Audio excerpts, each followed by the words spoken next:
What time is it? Game time! Woo!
What up, YouTube? Is this thing on? It's your boys, Detroit Love, P-Dubs Arcade Loft, Michael B. the Game Genie, and Nostalgia with another episode of the Super Game Room Dudes.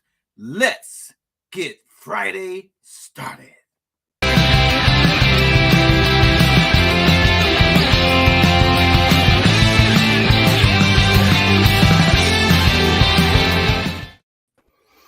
What's happening, fellas? What up, what What's up? going on? So, guys, thank you so much for joining us tonight.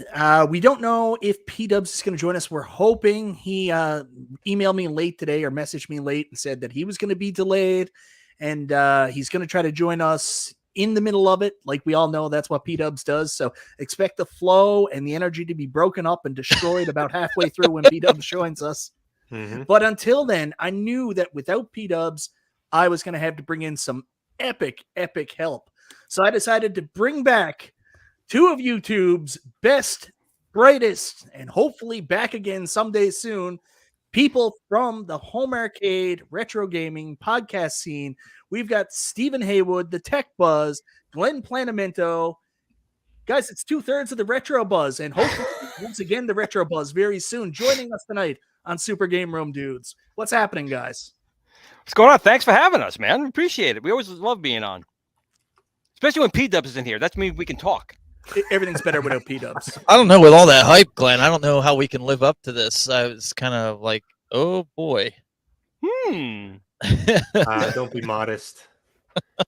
No, we'll definitely have some fun tonight and all that kinds of stuff. For sure. Well, you did hear my new brand, right? Let's hear it. I haven't heard As long as we it. didn't smell it, So- Steven. No. So Okay. I was even bouncing this off of P-Dubs. It's called P-Buzz P-Buzz. Basement Arcade. What do you think?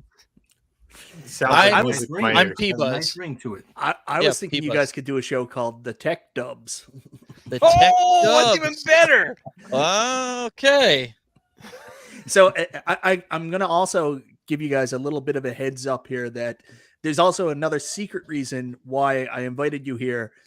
I've been on the Retro Buzz. Steven's been on the Retro Buzz. P-Dubs has been on the Retro Buzz. But one person in particular never got a chance to be on it. So this is Carl, Detroit Love. This is your unofficial opportunity to be on the Retro Buzz. Finally, your day has come, my brother.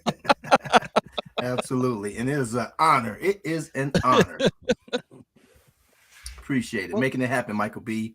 I have to send you some cookies over there in Canada.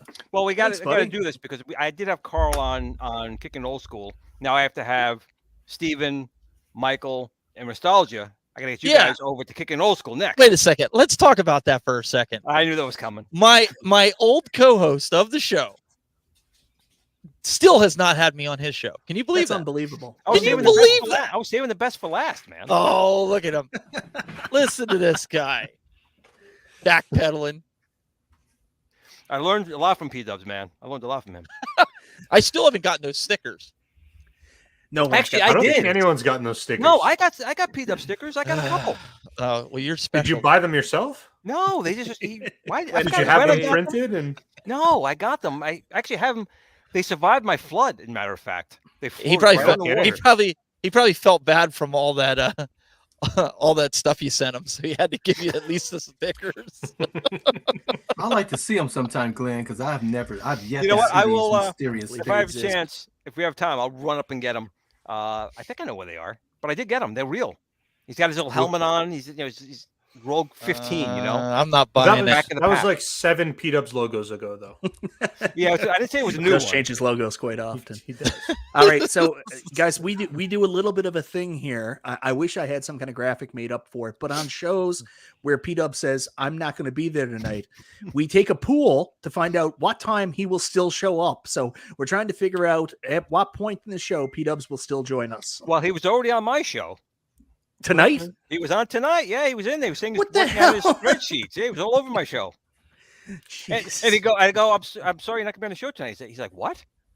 Like, wait, the guys didn't tell you you're not on your own show? Oh, wow, they're stealing your show.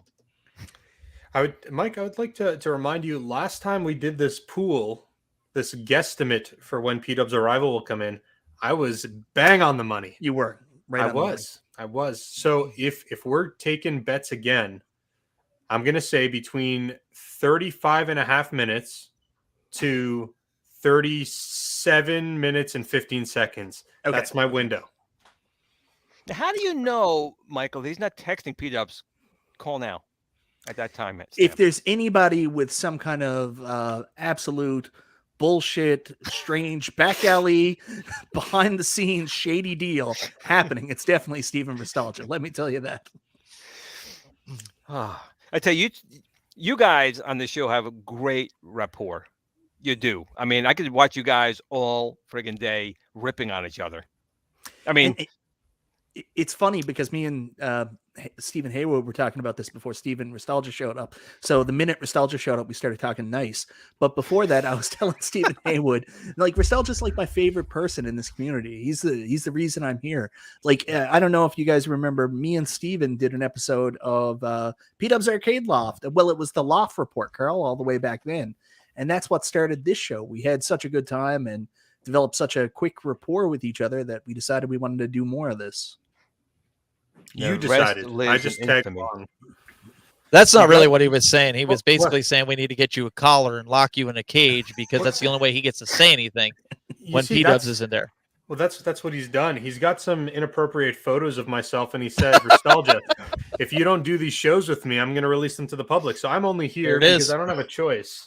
you know what? The only sad part of the whole thing is, honestly, that he's programmed Michael B. the Game Genie to be on other shows to go. How sad Yeah. is that? Where he's got to raise his hand on other shows to talk. P-Dubs, let him talk. I can't help it. I don't know what the right word is. I'm nervous, anxious by nature. So like I never want to overstep. That's how the hand up started. I still do it during work meetings. Like I was on a conference call earlier today and I was doing the same thing, throwing my hand up. And the funny thing was, have you guys ever had to use Microsoft Teams, that Oh, yeah. device? Use it every There's day. there's the function in there for like hand up. So I would Zoom press your hand. I would press the raise hand function and I call still it the raise Game my Genie. physical That's hand. the Game too. Genie in Teams. Yes. Zoom does that now too, and I seen it today during a meeting, and I was laughing because that was the first thing I thought of. I was like, Michael B. Who's writing in the Super Game Room Dudes chat here? Is this P-Dubs? It's got to Get be. it? It's got to be. Is it you, Nostalgia? You're shady. My hands are right here, man. They've been up they're covering my face this whole time.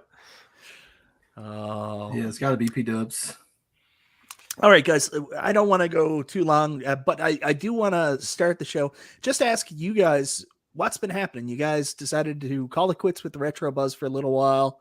Any chance we're going to see you guys come back together, come back from the dead, do this again? I know, Steven, you've been doing some stuff recently. You just picked up a Marvel pinball table. Seems like you're getting the bug buzz again. You want to get back into the home arcade retro scene. Glenn, what about you? Should we say anything? No, Glenn, don't say anything. So it really comes down to this. I've been trying to negotiate with Cool Toy about the contract, and he's been just tearing him up. He's just been so busy with everything that he's got to go. He's a brand new dad now, so he's trying to get acclimated with that. Right. But Glenn, on the other hand, Glenn said, "I'm game for it, but there's going to be some changes in my contract." Yep. Because he said we went from 3 to 2, so he said that means you have to really rely on me. So I want a lot more, and so we're still in contractual. I got 2 lawyers. My uncle's an entertainment lawyer, number 1 for HBO, and another one in Viacom. So, yeah. The way it looks right now, if we can come to terms and negotiations, possibly the Friday after the 4th of July, we could have the Retro Buzz back with Glenn and I potentially doing it. Maybe we'll get a third down the road. Maybe not. If not, it'll just be Glenn and I bantering back and forth. And maybe if you guys bug Cool Toy enough, maybe. Maybe. I understand his point though. I mean, he's got the new baby. He does. Yeah. I don't know how Michael B does what he does. He's got the wife. He's got the Michael one B daughter. has no trouble with this. So maybe Michael B can give him some tips or something. Well, he's a new dad. Don't forget, he hasn't had a kid before, and Right. Doug was not for having kids. He did that for his wife, and now he's got the kid bug, Yeah, right, was. Glenn? Like, Would honey, that you be have the to best text me again. Sex again? Okay, I guess. But no, we want to do it. We want to come back, and we want to kind of do what we love to do, and without any pressure, right? Just like doing this, we're having some fun and stuff that we like to do. Yeah, Steven, what you got to do is the same thing I did with Michael B.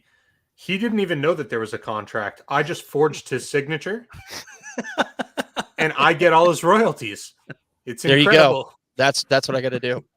See, I should have got with you beforehand. I don't know what I was thinking here. Just jeez, it's like the chat room saying. I am really excited about the prospect of you guys coming back, and I'm glad you guys could come on the show and talk about that tonight. That makes me happy. To be honest, we were taking a break. We're just taking a break. I needed a break. I personally needed a break. So, like, Glenn, when you were on other shows, were you like Ross from Friends? And like Steven was like, "What the hell, Glenn?" You were like, "We were on a break." Actually, not too far from it. I didn't think about that, but not too far from it. It was like, I'm like, Steven, I thought we were just taking a break. And kind of what happened was when we went on the break, Doug put a dolphin picture up saying, "That's all, folks." I was like, Steven, what does that mean? What? Yeah, I was confused too. We were confused a little bit about that, but he again, I understand you got a family, a baby, and I totally get it. But not that we haven't tried. That's kind of one of the reasons it's been so long. We've been trying to really coax him back in, and he's just, if he's not into it, you can't force someone into it. You have to be wanting to do it. You guys know more than anyone that this, not I want to say it takes a toll, but it takes something out of you. It's not like fun and games. It's, P-dubs, I know, cracks the whip on you guys behind the scenes. I know what that is. There's a lot of work that's to go on behind the scenes, a lot of research that go behind the scenes. There's planning. Unlike my show, which you've watched a few minutes ago.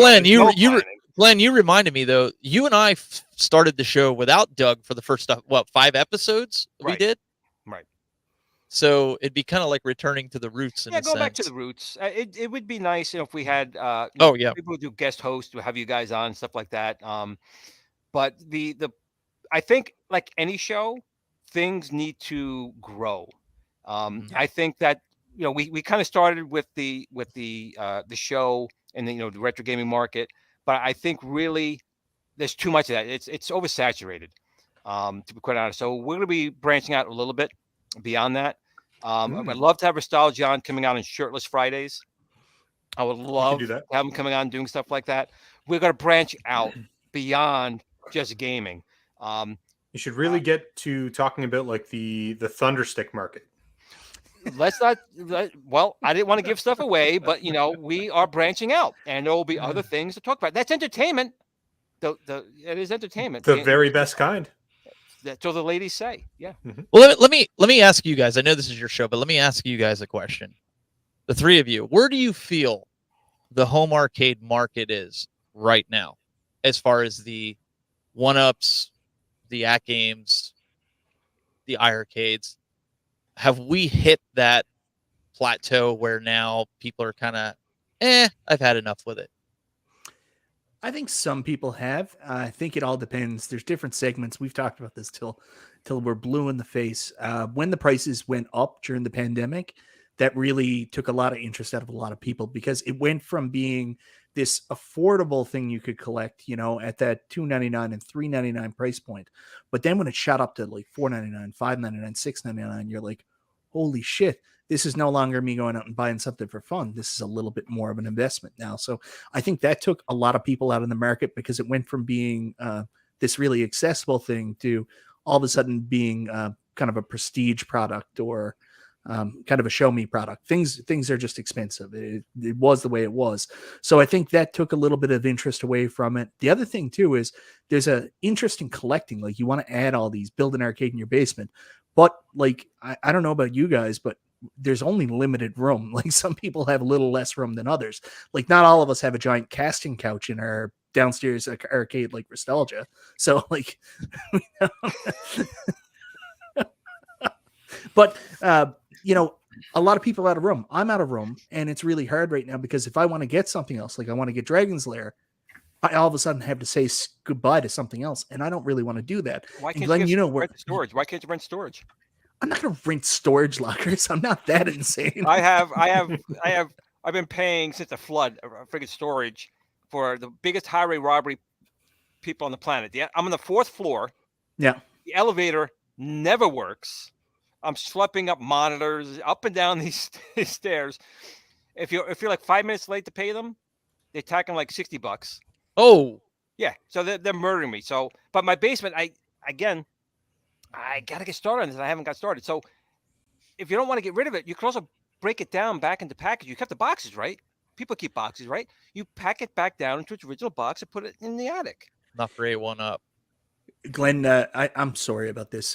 I meant to do it a little bit later, but this isn't actually an episode of Super Game Room Dudes. We're not even live on the air. This is actually an intervention. You're on Hoarders. This is no joke. I am planning a series for my show called Retro Unboxing. I have so many boxes. I have no idea what's in them. I'm going to do a whole video of me just opening up this box and seeing what the hell's in this box, because I have no idea what's in these boxes. I bet you videos like that do really, really well. Yeah, it's like those people that buy those like mystery Amazon boxes and then open them up and it's like full of thunder sticks. Yep, I should be on Hoarders, to be honest. And it's something I honestly, and this is sad and stupid, but I got worse when my wife had passed away. I stopped getting rid of anything. And I'm slowly turning my son kind of into that as well. I go into his room. He's got, stuff he doesn't need anymore. And I go through it. And that's something I've been slowly getting to. But you're right. I actually should be on Hoarders. Maybe there should be an intervention for me, because I'll keep the, when you get a power plug for your arcade, there's a little plastic cap you put on that. I still got it. It's like right over here. A little plastic cap that goes on that.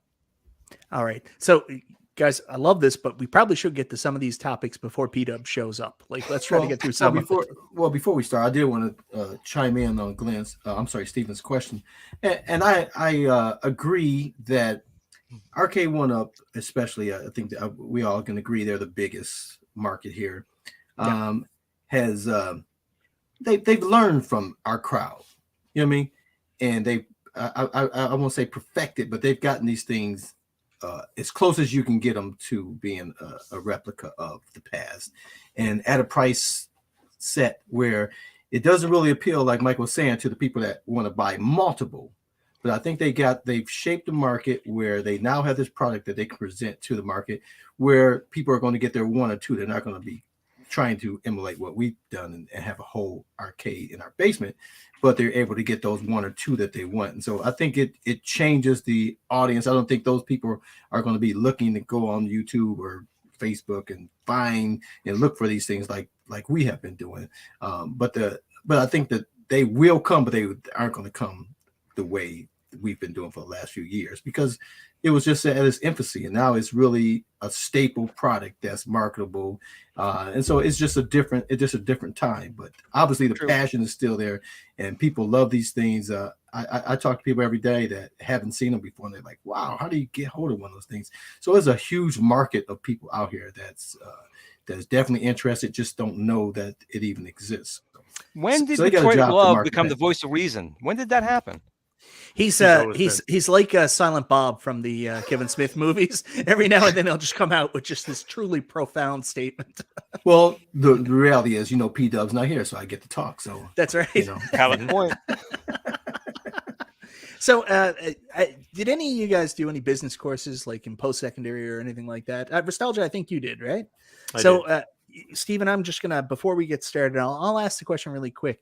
I think it was either like our first Business 1000, or it might have been our introductory enterprise course, or it might have even been marketing. We asked the question about the different kinds of products. You have like a trend, fad, you know what I'm talking about, all that stuff. Mm-hmm. What do you think Arcade1Up as a product is? Do you think it's a trend, fad? I can't remember the other ones. This is so bad. And what stage do you think they're in?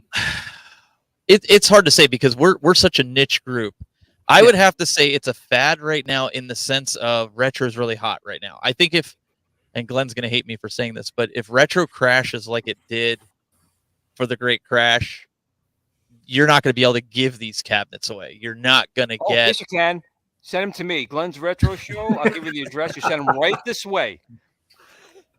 I think we're the niche people that will hold on to these, and like Glenn's saying, you send them to... But I think the consumers are going to be like, I don't really care. Because retro is hot, no matter if it's retro toys right now, right, or if it's retro games. So I hate to call it a fad, but I kind of think it's in that fad category. Things are cyclic, and you're right. Right now, I mean, 5, 6, 7 years ago, retro wasn't. We knew it was here. Like we were doing Raspberry Pis and those things, but the market wasn't there. Now that I think Arcade1Up actually really put it on the map, more so than AtGames did, more than anyone else did before, which is good and bad. The bad part about it is that prices on so many things are going up, even going like eBay.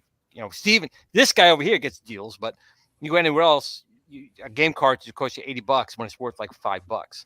So that's the bad part. But it will eventually crash like anything else, and then we will get super great deals. But then these big companies are going to kind of phase out of the market, and you'll be left again where we were before on our own.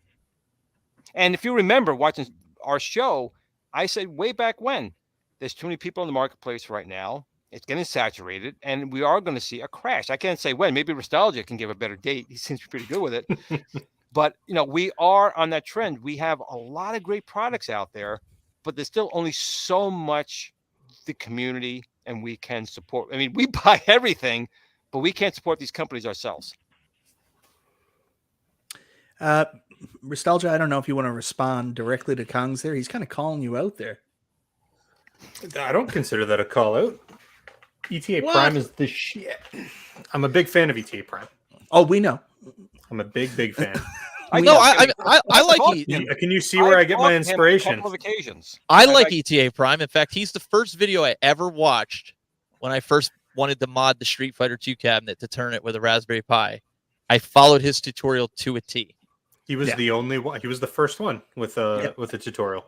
But he was thorough, and anybody could follow it. That's what I liked about it. But I don't have any problem with ETA Prime. I've actually talked to him a couple of times. He's a very nice guy, but like anyone else, he's crazy busy. I mean, doing videos as much as he does takes a lot of time. Mm-hmm. Yeah, you guys probably haven't watched a lot of episodes of Super Game Room Dudes, but the joke is Nostalgia is the great value version of ETA Prime. Wait, but ETA Prime puts out videos.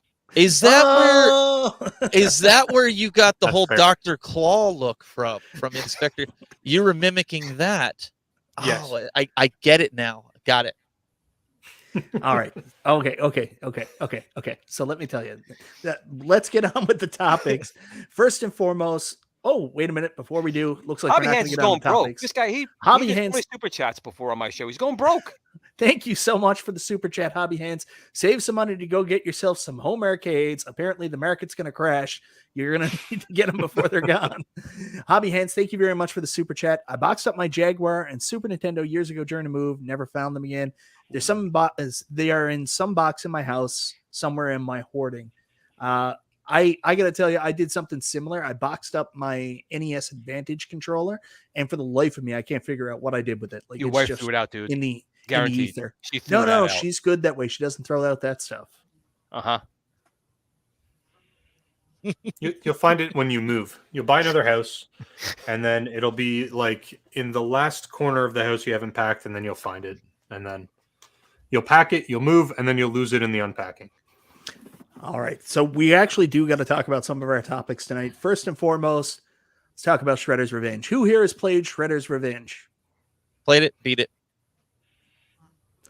Carl, where were you last night? We sent like messages, called you, everything to come play with us. Were you with Beacon? Yeah. Yeah, I looked for he asked me, I do my bike rides on Thursday night, so yeah, I'm normally not available, but I happened to be available. I came home, I saw his message, I messaged him, and he said he put it in the message with you guys, and I said, it's probably 1,000 messages since you sent that link, so I could not find the link. I said next time just send the link in my personal message, and I would have been on had I had a link last night. It makes me so mad that you've got that chat muted. I'm going to tell you the truth, because now only I have to put up with Nostalgia's bullshit constantly all day long. All this just nonsensical foot fetish messages and all their other shit he sends. Yeah, it has to be muted. You guys chat way too much. I said, these Nostalgia. guys work for a living. These guys work for a living. Me, man. We write each other. We're like, what do you think of this thumbnail? Do you think this would be a good thumbnail? Will this help my videos reach? What do you think of this news? And Nostalgia's just like, guys, do you like feet?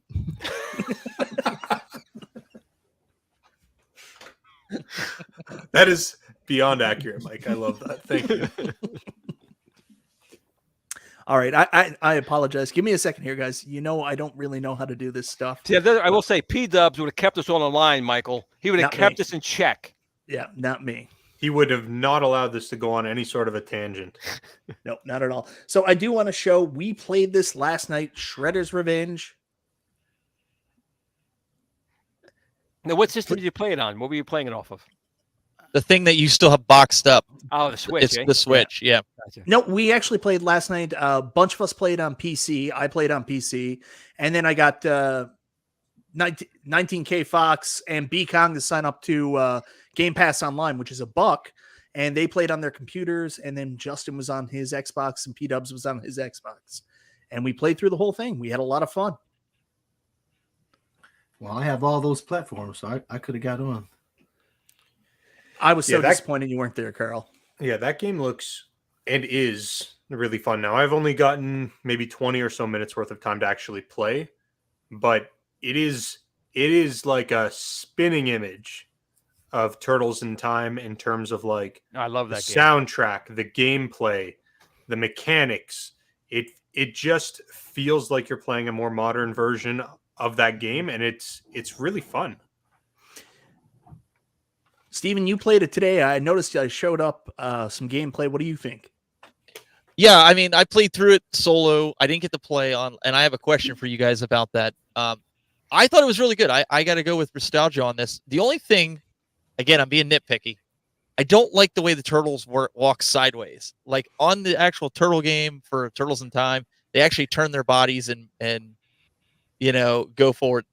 This, they didn't do that. They kind of look like they're, at least on your guys through the PC, it looks like they're turning. But if you go back and watch my footage from today, Mikey's kind of like it looks like he's straddling the side of a building or something. It didn't he's shimmying.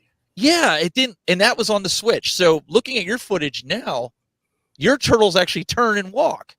So is that something different? No, they're shimmying. You can see it right there. Oh yeah, there it goes. I just saw. So, I don't like that. I understand what you mean, but it's any of you guys watch wrestling like WWF? Yeah.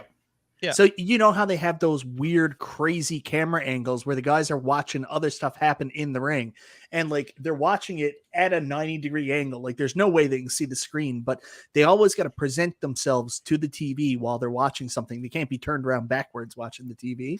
I think it's kind of like this. They develop their character models to be very front on. Whereas, like if you look at Leonardo here, you can see looks awkward. No, Leonardo actually does look more sideways as he's walking there. You'll notice. Oh yeah. While See, Michelangelo looks more shimmying. So I think it's more the character model and the way they're done. Raph, when he went, Raph was almost the same way as Leo there. Right. Well, I want to know, the thing I want to know is how did April hold up in this battle? Because there was a lot of talk about woke. Wait. She was Who able was- to participate here and Who had was any April? skills. Would she just be slapping people and it wouldn't hurt? What? Let me know what happened here. Who played as April first? Nostalgia. No, Nostalgia couldn't I join was us. not on there. Yeah, you know what the piece of shit did though? So Nostalgia, who told us he couldn't make the show and wasn't available, wrote some of the members during it and been like, "Hey, do you want to get online and play a game with me?" No, I didn't. That's what Justin told us you did. No, I swear to God, I didn't do that. He's giving you a hard time. No, I didn't do any of that. That would have been massively funny if I did, or if I went live and just live streamed on my own channel. That would have been way better. So just really quick, I want to grab the super chat. Mark Whitman, Mark, our good friend Mark. Did you get your Bronco yet? I have to know. Hey guys, sorry I'm late to the show, but it was date night with the wife. And you guys know, happy wife, happy life. Obviously, going out to date night's a lot better and a lot more important than being here. But what's even better is convincing your wife that this is a date in itself. Sit down, have some nice pasta, and watch the Super Game Room dudes. Thank you very much for the super chat. That was smooth. We also get another one. Jeff Walsh, $2 super chat. Ordered my pizza to play with the boys tonight. Very nice. Thank you for the super chat, brother. I will tell you, I did see a lot of pictures on Instagram and stuff like that of people playing this game with slices of pizza like hanging over their Switch and stuff. So one thing that I noticed with the Switch is you can't set up any kind of crossplay that I've been able to find. But it looks like you guys can do it with Xbox and PlayStation and Xbox Steam. and PC, yeah. PC. Oh, you can't do PlayStation with it. It's just No. Xbox or PC. And I think on PC you can't do the Epic Games Store, so you can only do Xbox to Steam, or you can do Steam to Epic Games.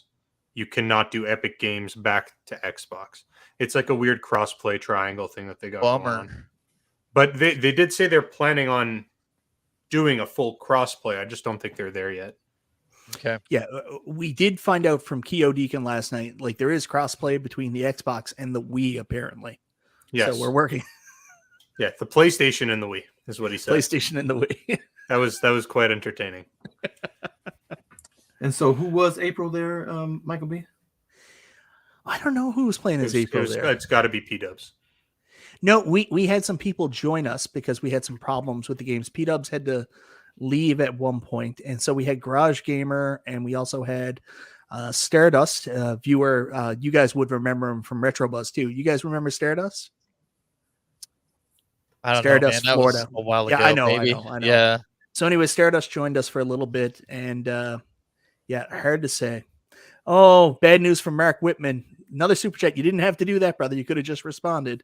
No Bronco yet. 8 months today. I'm sorry, Mark. Sad old day. He ordered a Bronco, and he has not received satisfaction yet. So they're saying in the chat room it was Sharon playing as April. It was not Sharon playing as April. When you got that pizza there, did everybody get a power-up from that? There's a couple different kinds of pizzas. There's like a party pizza, like a Greco party. You don't know what Greco is, but there's like a square party pizza that if anybody eats, everybody gets life. But then there's also pizza that just one turtle gets life as well. Okay. So who here has Xbox Game Pass? Glenn, do you have Xbox Game Pass? What's Xbox? Glenn's not up on the latest. Is that similar console. to the Thunderstick stuff? Yeah, very similar. It's pretty much the same thing. My kid's probably downloading this right now because when he found out that it was on Game Pass after I told him I had it on the Switch, he's downloading it on Game because he has a Series S. so everything's digital for him. Sorry, Yeah. Glenn. That's so sad. I'm sure my daughter has this because that's how her friends all talk. They're all on Game Pass, and it's weird the way they do it. You have to have one. It's like you can't just have live anymore. You have to have the live and the Game Pass for things. Yep. So. And I also pre-ordered the physical copy of this, which comes out August 31st, I think it is. Supposedly.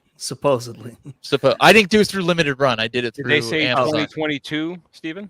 Well, it's not limited run. I purposely stayed away from limited run. So I'm just going to leave that all, in the packaging, because I got to stay true to the physical. Got to keep the physical. But it's a good game. I wish Arcade1Up and make a new Turtles. They made 50 million Pac-Man, so let's make a new Turtles again with all three of these. There is actually talk about that. If you guys are in the Arcade1Up global fan page, I don't know who started that, but if you're in the Arcade1Up global fan page, John D actually did a post that he was going to a licensing conference a couple weeks back and asked if people wanted him to approach Nickelodeon and .emu about getting this for Arcade1Up, because they always struggle with those Turtles cabs, because people keep coming back saying there's not a lot of value on this. There's not a lot of replayability. Yeah. You play through the first two Turtles games, you're done. And that's kind of what killed interest in the last Turtles in Time cab was same two games. Sure, you get online, same two games. So there is a certain benefit to bringing it in. I personally would rather see it on a system like iArcade. I think iArcade would be better suited. But Arcade1Up definitely, there is some value there for them doing it. The only thing I'd be concerned about is I don't want to see an Arcade1Up cab with a 16.9 screen. So, John, get the Nickelodeon, John, right now. Call him up. Yeah, but you know what? John will have the same problem with the screen. Yeah, we've seen it though. They've already shown that they can do they don't have 16.9 screens, but it doesn't look that bad. Do you play Wonder Boy on your iArcade? Yes. Yeah, so I mean that looks pretty good, even though it's not the right screen format. I think Turtles would be the same thing, or they could try to do, which I wouldn't advise, try to do what they did with Retromania and make it a 4x3 game or 5x4. I think this game on a home arcade would only work if they revamped the crossplay feature, because with the Switch, lots of people are gonna buy this game, play it on the Switch, so you're going to have a good amount of people online. Right. But if you're stuck in a bubble of only iArcade users or only Arcade1Up users, that pool is going to be small. And I really think in order to make this successful on the home arcade platform, they would need to be able to allow for crossplay with the Switch, with the Xbox, with PlayStation, with PC. And they need a better system for inviting friends into your game, because right now, when I was trying to figure it out, you had to have all of these people on your friend list, and you could invite them through your friend list, and then if not through your friend list, you had to make a public, whatever it is, a public party, and then somebody had to find you that way. I think they should allow you to make a private party, but that private party has a code that you can then distribute, and then people can enter into that room with a code. Well, I think the other problem you run into too, which we haven't talked about, is this uses 6 buttons. The other Turtle games uses what, 2? Yeah. So now you try to do that across a span of 4 players, or in this case, it's a 6-player game, right? Or are you going to be a crowded deck? Yeah. Well, are you going to knock it down to 4 players like you did with the the X-Men Marvel Children of the Atom? Or what are you going to do? I didn't think about that. Yeah, maybe this would be the first ever 6-player cabinet Arcade1Up would do. No, it would have to be big. I don't think they would do that. I honestly think the smarter way to do it would be to do a two-person cabinet that focuses more on online play. I know that they're not going to do a Turtles 2-player cabinet. That's not going to happen. I don't know. I don't see them. What are you going to do? You're going to have 4 players with 6 buttons each? It'd be too big. And I kind of 2-player cabinets with a link cable. I agree with Nostalgia on this one, only because if my Turtles one was 2 players, or I could swap the deck out for 2 players, it would probably get played a lot more. Mm-hmm. I agree with you, but Stephen, I know this is I appreciate you coming on, but On Super Game Room, dudes, never agree with Nostalgia. We're yeah. never going to hear the end of this. It's the worst thing you could have done. The cardinal sin.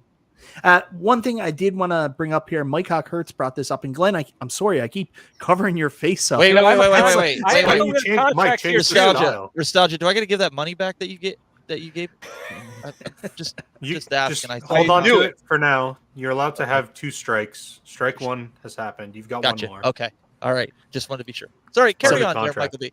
Mike Hawk Hertz. Arcade1Up would lock down the rights now, would need 3 years to get a PCB to run this game. Seen a couple other people saying that as well. Why would Arcade1Up want to do it for under 1,000?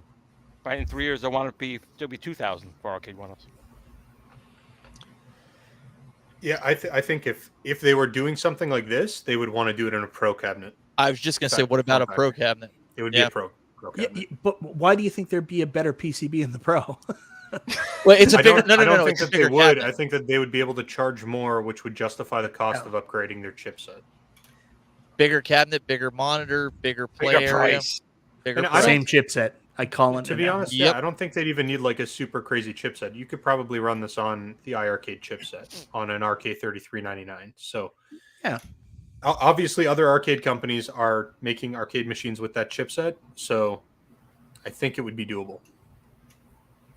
I think they might even be able to do it at their normal pricing, but Goofyfoot, I'm sorry, man. I'm just not bringing the fire. If you want, I can go put on a pair of jean shorts if that'll make you feel better. Maybe you just got to say and all that kinds of stuff multiple times. I mean, maybe that's what you got. Hey guys, thank you as always for coming upstairs with us. I've got my jean shorts on. They're riding between my. Hang on, I think something fell down here. Hang on, let me look. You guys carry on the show. Oh, it's only unenergetic because Nostalgia is just sucking the life out of the rest of us. I mean, I think that's pretty clear.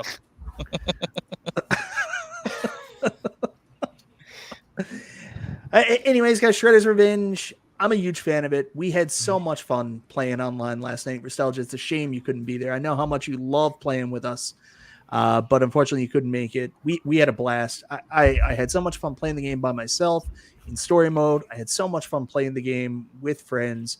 It's an absolute winner. If you haven't tried it out yet, if you're a Turtles fan, if you just like beat 'em ups, if you just like fun, go check out Shredder's Revenge. You'll love it. It's cheap too. Yeah, super cheap, especially if you have Game Pass because it's free. See, that's what's good about some of these type of games. It's a quick pick up and just play. You know, you don't have to have this big book. You have to figure out all these big quests for 50 hours. You just get into the game. Donut Dodo, love that game. Yes. This I don't have yet, but I definitely like the gameplay. If it's like Turtles in Time, I love Turtles in Time. So if it's anything like that, I'm all board. But I want a physical copy. I don't want it a download. I don't. Get with the times, old man. I can't get past certain things. He wants it in a physical copy so he can leave it in the package and stare at it for the next 30 years. One of them, anyway.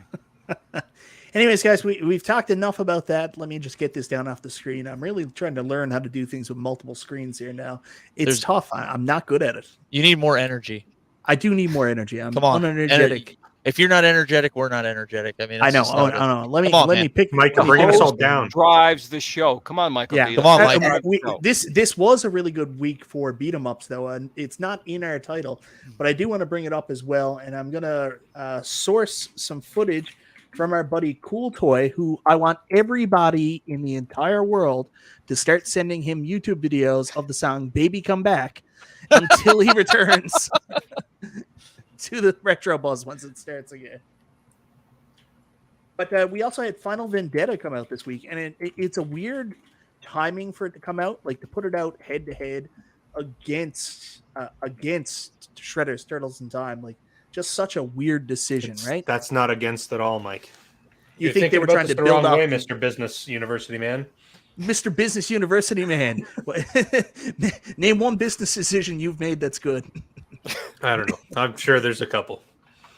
But no, I think it's a good timing because beat 'em ups are not typically long games.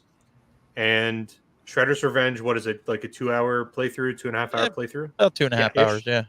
So somebody who's going to play through that game is going to get into the mindset of beat 'em up. Then there's another beat 'em up that presumably is about the same sort of runtime, 2.5 hours to play through it. I would actually think you potentially capture the same person who's buying Turtles to buy this, just because it's like same genre. They're going to be playing it. They may be watching trailers. They're going to get some advertising for it. I think it's a good move to release it kind of in sync with the Turtles game. And ladies and gentlemen, that has been Nostalgia's shitty take of the week. Nostalgia's shitty take of the. No, I understand where you're coming from. It's the theory of why would you put a Burger King next to a McDonald's? It's because you give people options when something's interesting. You'll never see one of these restaurants not next to another restaurant because they want to be grouped into the same area. So I understand that. That's a good point, Nostalgia. In the game. There's just pizza in the game. I was just gonna say he just picked up pizza.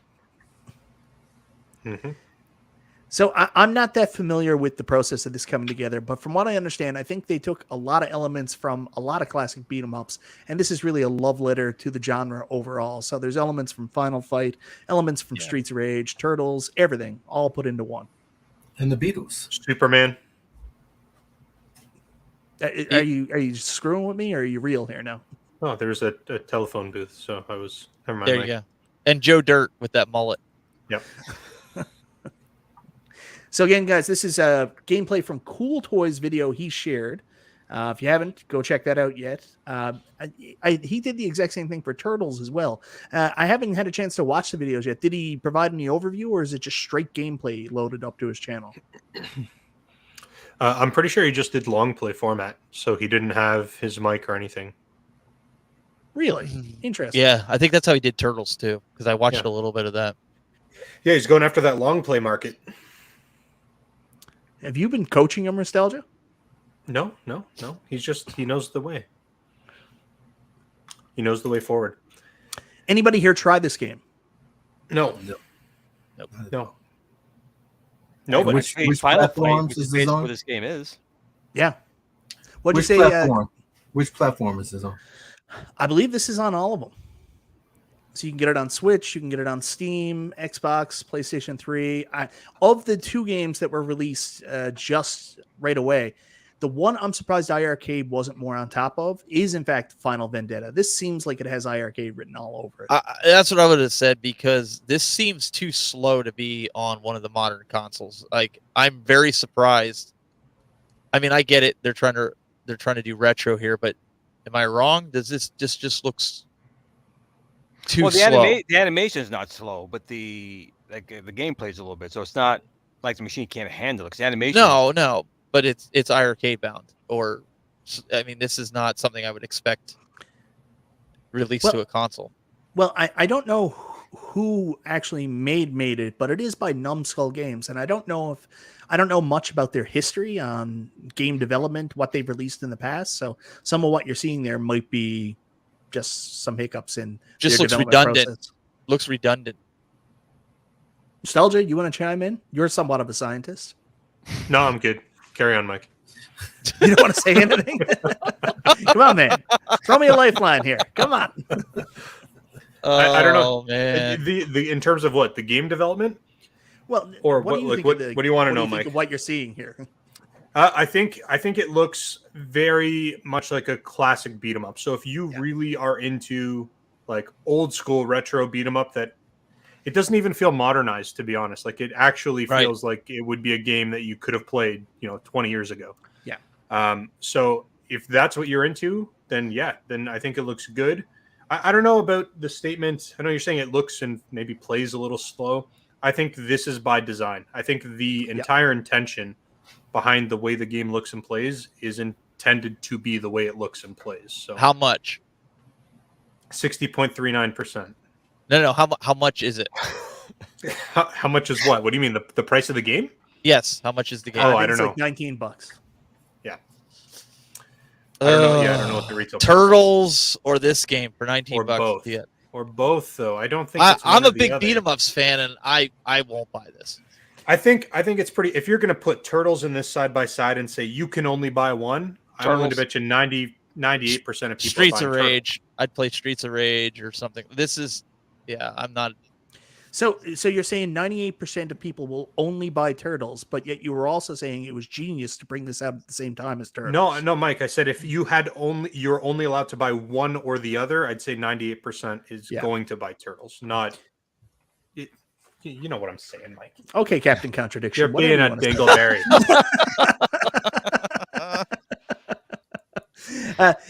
I will say something that I think that hasn't been brought to light here is if you guys watch Scarlet Sprites, he did a video on this earlier today. I haven't had a chance to watch it yet, but he did mention that this is like almost like a lost Neo Geo game. So the way I'm looking at it is they did this with the classic graphics. This kind of looks like a Neo Geo game on crack or speed. Like it's a really super advanced Neo Geo classic arcade game. I could see that. I just keep seeing Joe Dirt. Yeah, I don't know. I really like to play beat 'em up games where like I get like invested in the character. And for me, when I see a game like this, I would want something a little bit more modern, personally, just in terms of the art style. But like it looks like it'd be just fun to like pick up. If this was like on sale for like, I don't know, $10, it would be a game that I think would be fun to just like pick up, play one time, and then just carry on, right? Like I don't know if this is a day one purchase for me. Yeah, I'm holding off on it now. Like again, if this was on Game Pass, like Shredder's Revenge was, and we're all a little spoiled because of that, I'd probably be playing through this right now. So, yeah, the fact that I do have to pick it up right away, I'm a little hesitant, especially when I have a brand new beat 'em up to play already. Yeah, I'm not a real big beat 'em up fan, and most of the beat 'em up, you like Nostalgia was saying, you kind of the characters is what bring you into it. I have no reference point to this guy here. Obviously, Bad Dudes. It's a pretty bad game, but you son of a bitch. You didn't have any. You didn't have really any reference. You didn't know who the Bad Dudes were until you met them. But I like Punisher. That's one of the few beat 'em ups that I do like. Yeah. And I played through that. Double Dragon I like, but it didn't age well. This looks to be a pretty clean. I don't see it so much as retro looking, but retro playing. I like the smoother graphics on it. I mean, it looks good, but again, it's just not a game that I would pick up and start playing. It's got a lot of good frames of animation, which I'm really picking up on, and I can definitely see the reference to Neo Geo because I think out of all those machines, that's probably the one that would give you the best animation because it had 330 mega power. But again, I agree with everyone else here. I don't see a reason to play. I think I would get bored with this one. There's nothing new. There's nothing new to it. No, but the action's also kind of slow. When you saw Turtles a second ago, I mean, everyone's coming at you. There's a lot happening at once. Yeah. This is, even as an old man, this one's a little slow on the attacks, which again is a reference maybe more towards Streets of Rage back in the day. A couple of characters, they scrolled up to you and did it. But I don't know. It's just not pulling any strings for me. No.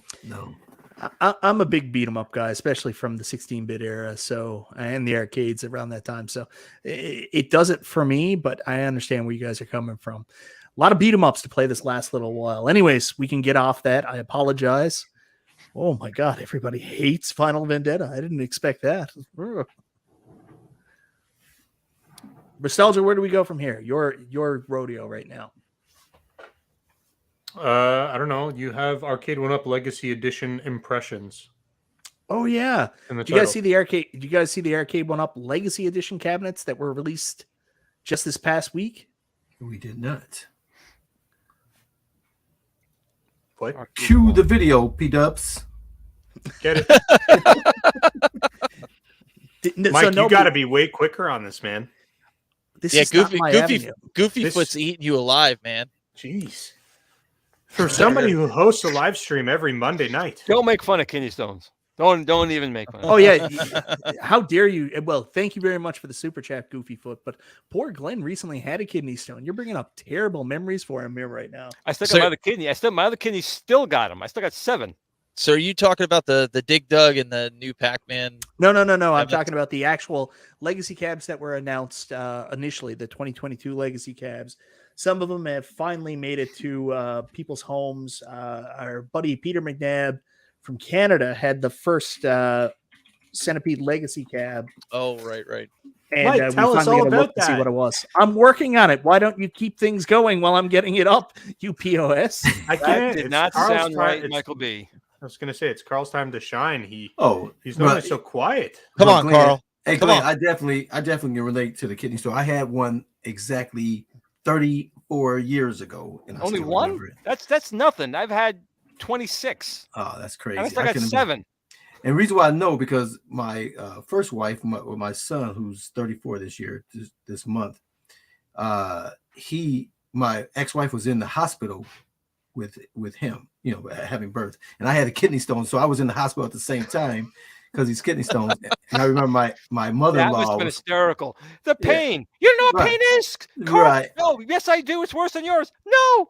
And we were doing those breathing exercises, for the baby. And so my mother-in-law at the time was like, just breathe, just do what you're practicing, and the breathing. I was like, lady, if you don't get out of here messing with me. But I passed it and I lived, so I guess I gotta say, the cabinet itself looks nice. They still got a crappy spinner in there, but whatever. But the volcano buttons looks good. Yeah, they do. The cabinet design looks really good. So I'll take my hat off to them on that. But and the screen is better than the NBA Jam Shack Edition. It's way more than playable. Oh, is that a giant hand? Yeah, that's a giant hand. That's Nostalgia. Or a tiny trackball. Good Can Lord. I ask why they still have not supplied screw caps for the side of these cabinets to match the color? Yeah. You know why? Or to be any color at this because point. they don't need to. Because people will still buy them, and they will save. And Arcade1Up can save 3 cents on that material. I get it, but come on, at least make them available. I mean, I know you can get them online and stuff, but like the cabinet looks gorgeous, and you're not going to fill the screw holes. No, that's been my pet peeve since day one. I've got my own caps that I put on. I said the same thing when the MVSX Steven, came why out. taking stuff away from the third-party vendors, man? Let other people sell the screw caps, okay? That's a fair point. I just think that's a fail. I think they need to. It's like a fail. You could buy stuff from IKEA and get those. You do get them from IKEA. That's what I'm saying. But yeah, no. It's interesting is when the MVSX came out, we had that reviewing unit that was kind of passed around to multiple people, right? Yeah, and that's the first. We'll call it a 3/4 skill, even though it was just the bar top. But that was the first home arcade machine that came with those little caps, and holy shit, did it make like so much of a difference. It just looks so much cleaner. But nobody has implemented that. There's not another company that has done that. Everyone just leaves you with screw holes. We're looking at a nice, beautiful cabinet. We're talking screw caps. Well, iArcade doesn't have screw caps holes, do they? I'm going to be honest, guys. There's bigger problems than the screw caps. Let's be real here. What are you talking about? This is a beautiful machine. The screen is way better than NBA Jam. The screen is better. If you want to go, let's see if I can get it back Marquee up. looks nice too. Why has it got a huge bezel above it? What's the huge bezel above it for? Because it's a horizontal screen. It's not a vertical screen. And why is it a horizontal screen for Centipede? I hate that. I know. I hate it too. But I'm pissed off. It makes total sense, guys. You guys are just purists. No, we're purists. The marquee game should be a vertical cabinet. You got enough. I agree with you completely. I agree with you completely. It doesn't make any sense to do that, and I don't get it. However, I would like to let you know, Bekong disagrees with you and says it's playable. Yeah, but he thinks everything's playable. The screen could be broken, and he'd be like, "Nah, it's playable, guys." It's just you don't know. I was there in person. Just I totally didn't notice it was broken. Just mod it. It's like John D told me when I yelled about the plexiglass on the pinball. He goes, "There's plenty of mods out there. Just put glass on it."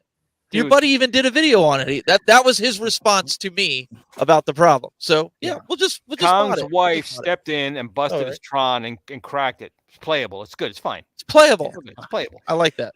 There's a $5 super chat from Hobby Hands here. I was in hospital with appendicitis surgery as my wife was giving birth to my oldest. Ooh. Different hospitals. That's probably smart. Yeah, that's probably smart. Separate hospitals.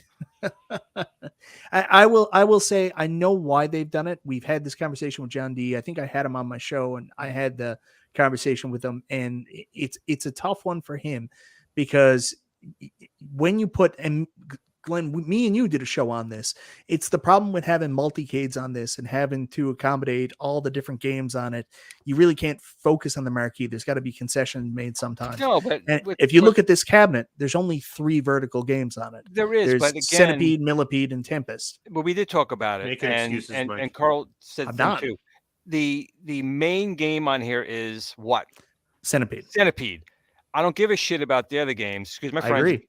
But if you're going to make a cabinet based off of that, the control scheme and the screen primarily should be for that. Everything else is cake. And I don't understand why Arcade1Up can't get that through their head that if you're going to build the machine for that title, right? Why F it up at one step away from the finish line? You can have a perfect machine, and then the other games are the cake. And that's a signature game that at the time was a crossover because it brought the women into the arcade. Yep. And I think any woman that buys this Centipede would be extremely disappointed. And women rather be vertical, they wouldn't be buying it for none of those other games. games. They would want to be able to play that, and I think they would dislike that. What is all this elitist bullshit? Okay, first off, it's totally fine that they put the wrong size screen on this game. Nobody cares. Michael, except can you kick them out at this time? Can you do that for me? I appreciate it. This is when we both come together. I completely agree. I think even if there is only 1 vertical game and 10 horizontal games, if the marquee title is vertical, you put a vertical screen on that bad. Correct. That's what you do. Here's the thing.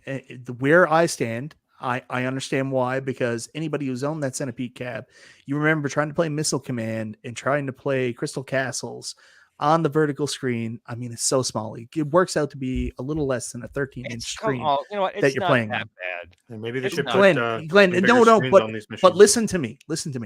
If you're not going to use a vertical screen, you cannot use Centipede as the marquee cabinet. This should have been a Missile Command cab. Right. Should have been a Crystal. Should have been a Crystal Caverns cab. Whatever I'm saying the wrong thing there. Crystal Castles cab. Yeah, Crystal Castles cab. Right. It shouldn't have been Centipede. If you're not going to put a vertical monitor on it, don't make it a Centipede cab. But why did they make a Centipede? I don't know. I don't know. I can tell you why. And Carl said it before. Centipede is like one of the classic games that was male, female, boy, girl type of game. And wildly popular. So it irks me a little bit. I mean, it really does. When they came up with the Tempest one beforehand, I love that. I told you guys how much I love that cabinet.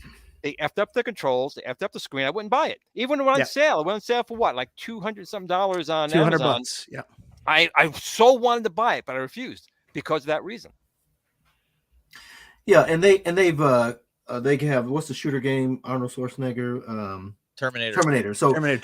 So they've gone back and made a cabinet with a single game. You know, I had the Galaxian and Galaga. We had two games. You know what I mean?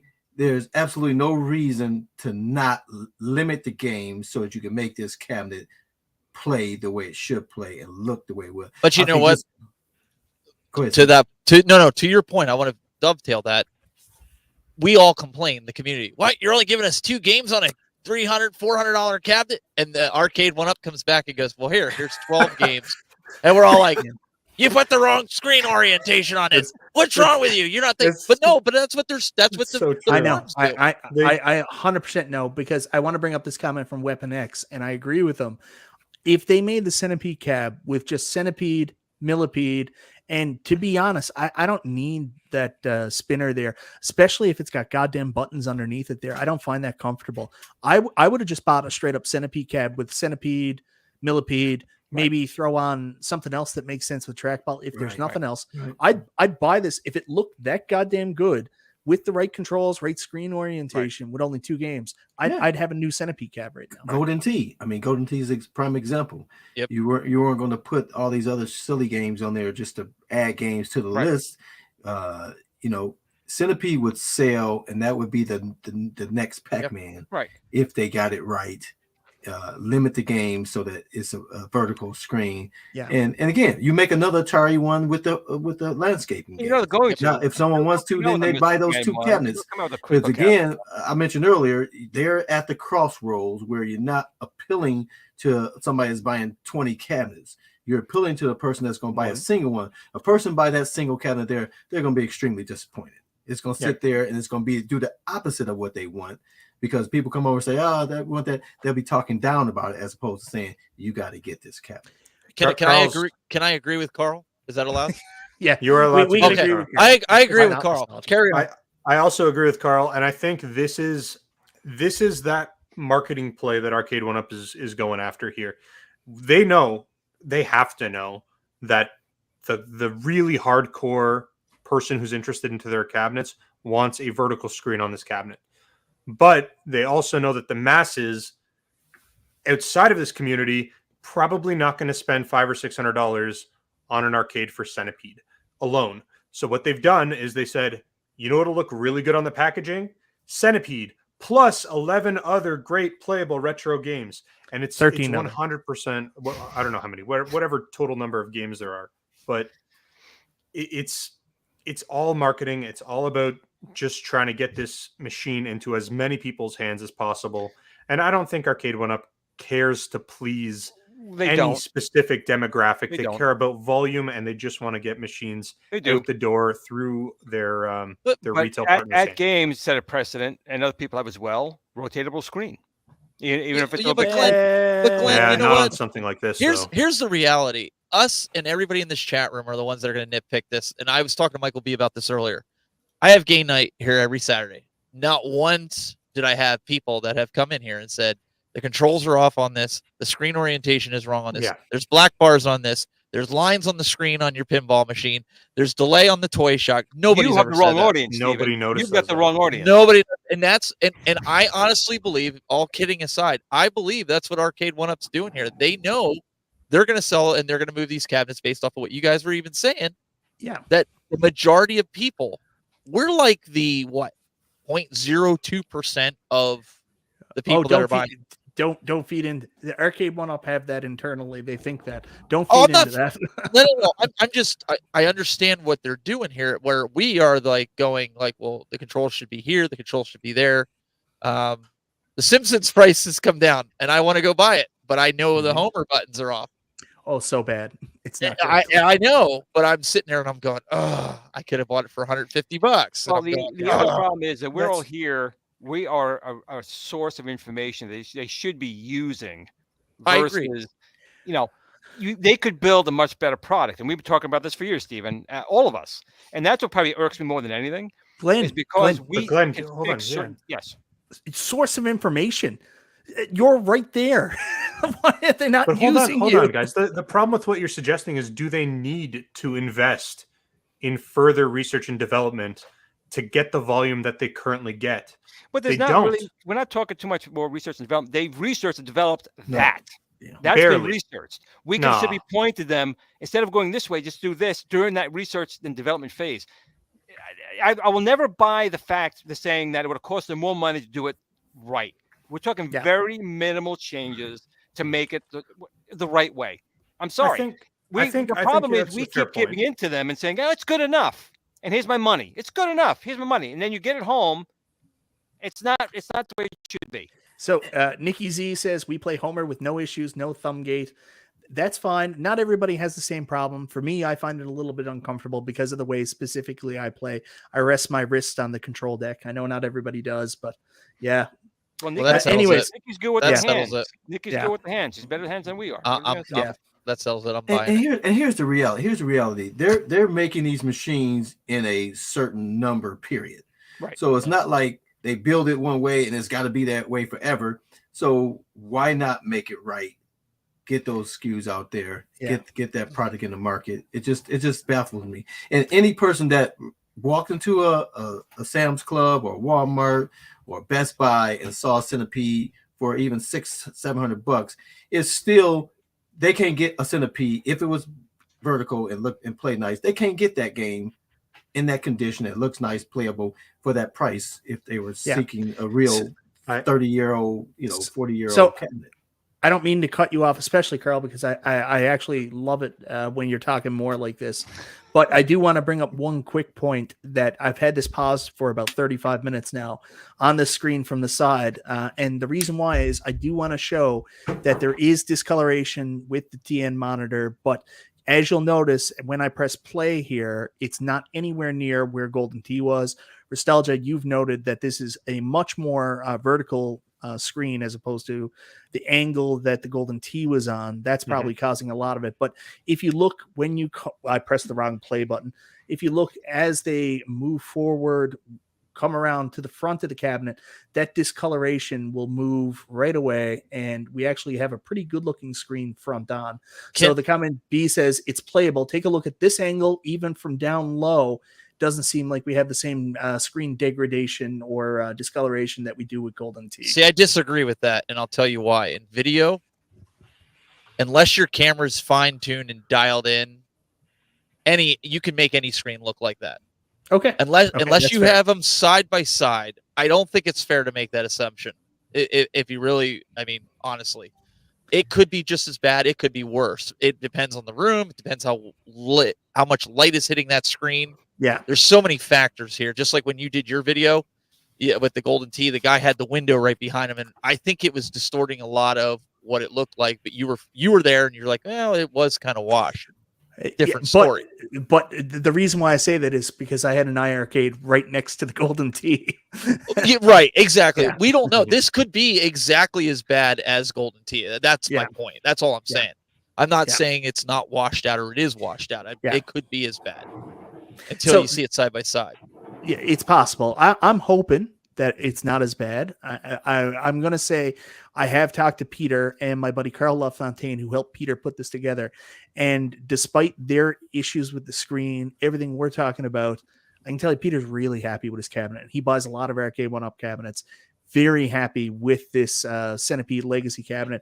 And he already had the Tempest Legacy. He's already had a bunch of Arcade1Ups. He's very happy with this. So keep that in mind as well. From the feedback we got from him, at the end of the day, he's a happy consumer. It looks good. The marquee looks good too, even compared to some of the other ones I've seen. Like even my Miss Pac-Man one I got, the first one came out. I actually replaced the sticker because it was washed out. Angel sent me a new one and I put it on. Just something that simple. The decals that they use are really cheap, but this one looks good. You know, and it's funny that you say that. Like it looks good. The whole machine as a package looks good. And I think that is precisely why they don't need to mess around with making it perfect.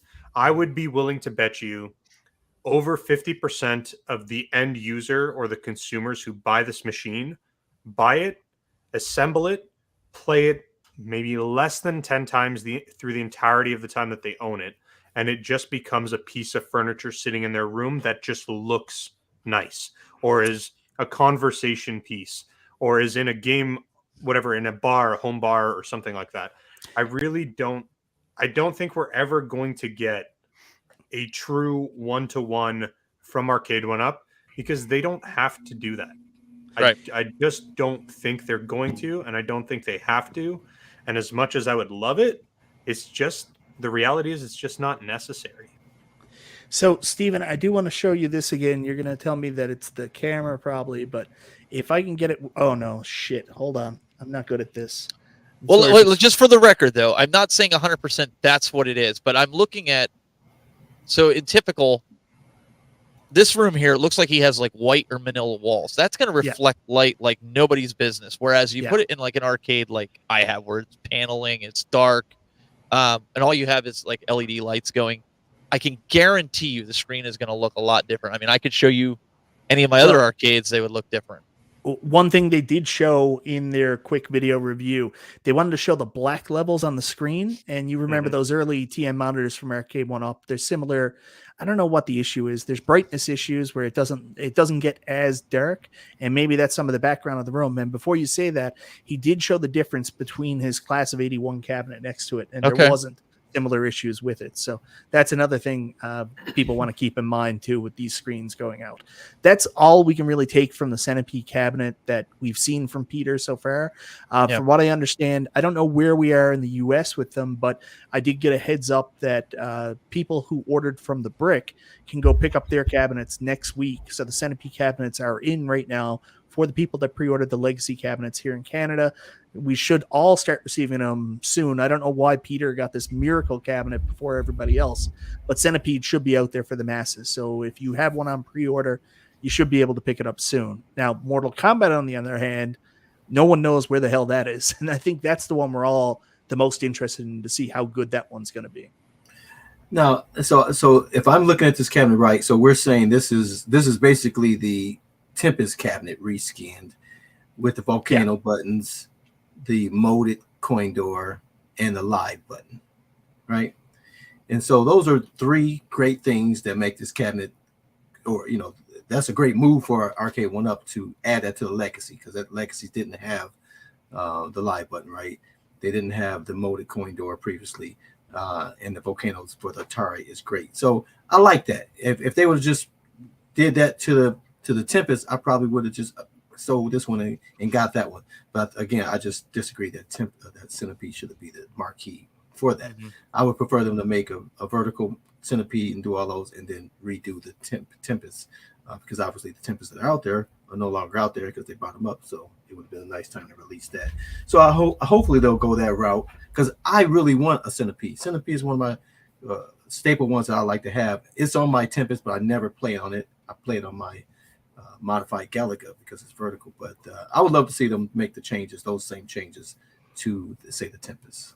So I had a Centipede Model 1. I got a trackball from Glenn, which was beautiful, worked really well. And then stupidly, after I got my Legacy unit, because I was running out of room, sold my Centipede, and now I massively regret it because I miss playing Centipede on the big vertical screen, and it sucks on the horizontal. Wait, did you have the original, or did you have the 12-in-1? No, I didn't ever have the 12-in-1. The 12-in-1 had a horizontal screen as well. Yeah, I had the 12-in-1, and I only got it because it was rare. That's why I got it. Yeah, and I really wanted that 12-in-1 and missed out on it. And I put all Glenn's stuff inside of it. That's what I had, the spinner and the trackball on that. So I know this, Glenn, and I don't know if this is public knowledge, and I apologize if I'm bringing it up and creating a little bit of a shitstorm here, but from what I understand, right now your trackball works in the new Arcade1Up products, but you haven't been able to get your spinner to work yet, correct?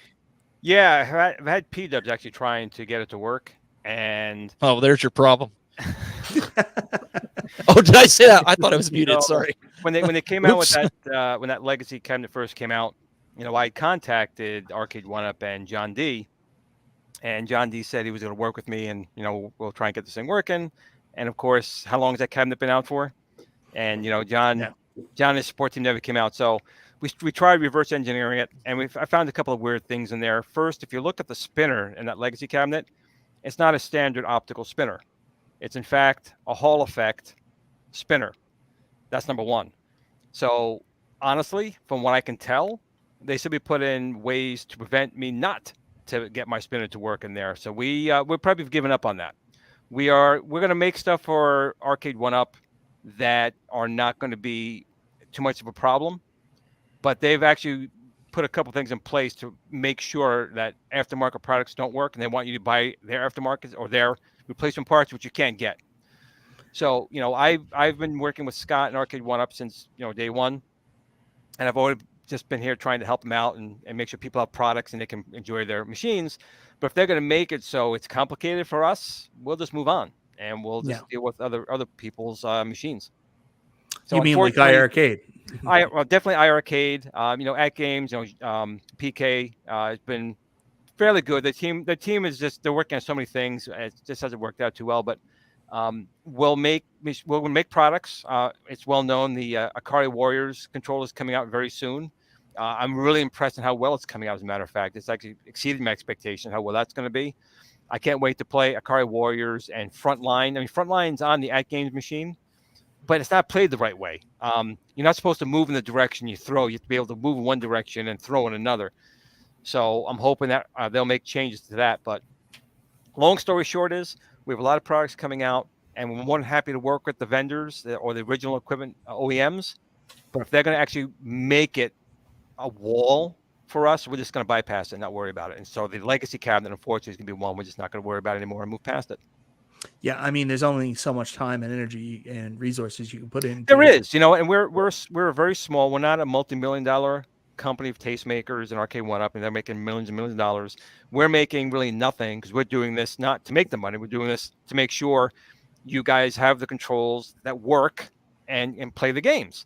And I put a lot of time into this. My team does as well because we have a passion for it.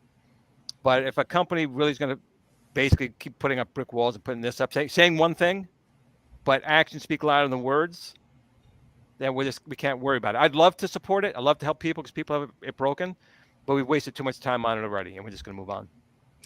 So one thing I did want to say, Glenn, like we all appreciate that you're making products to help us with our arcade products, but no matter how many products you make, we always have a problem with finding time to really enjoy our toys and our products.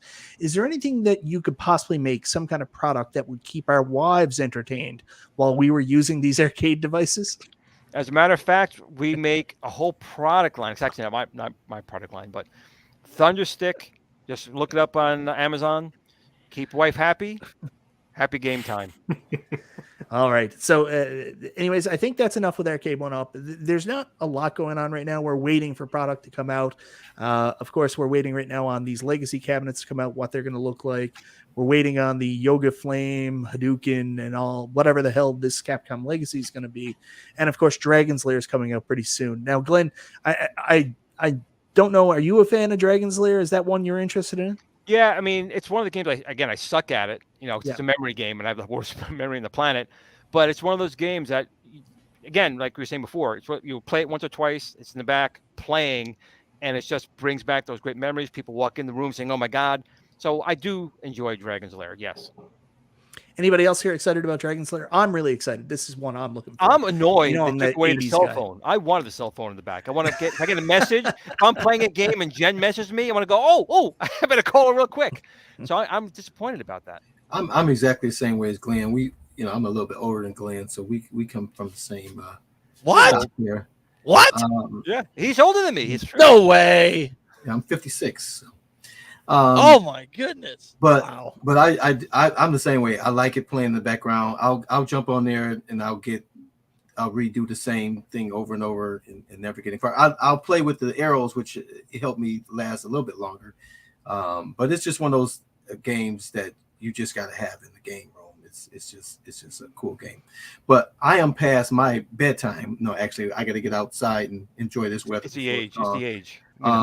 So I do have to go. P-Dubs did not make it, so Nostalgia, you were off tonight, first time ever with your stats.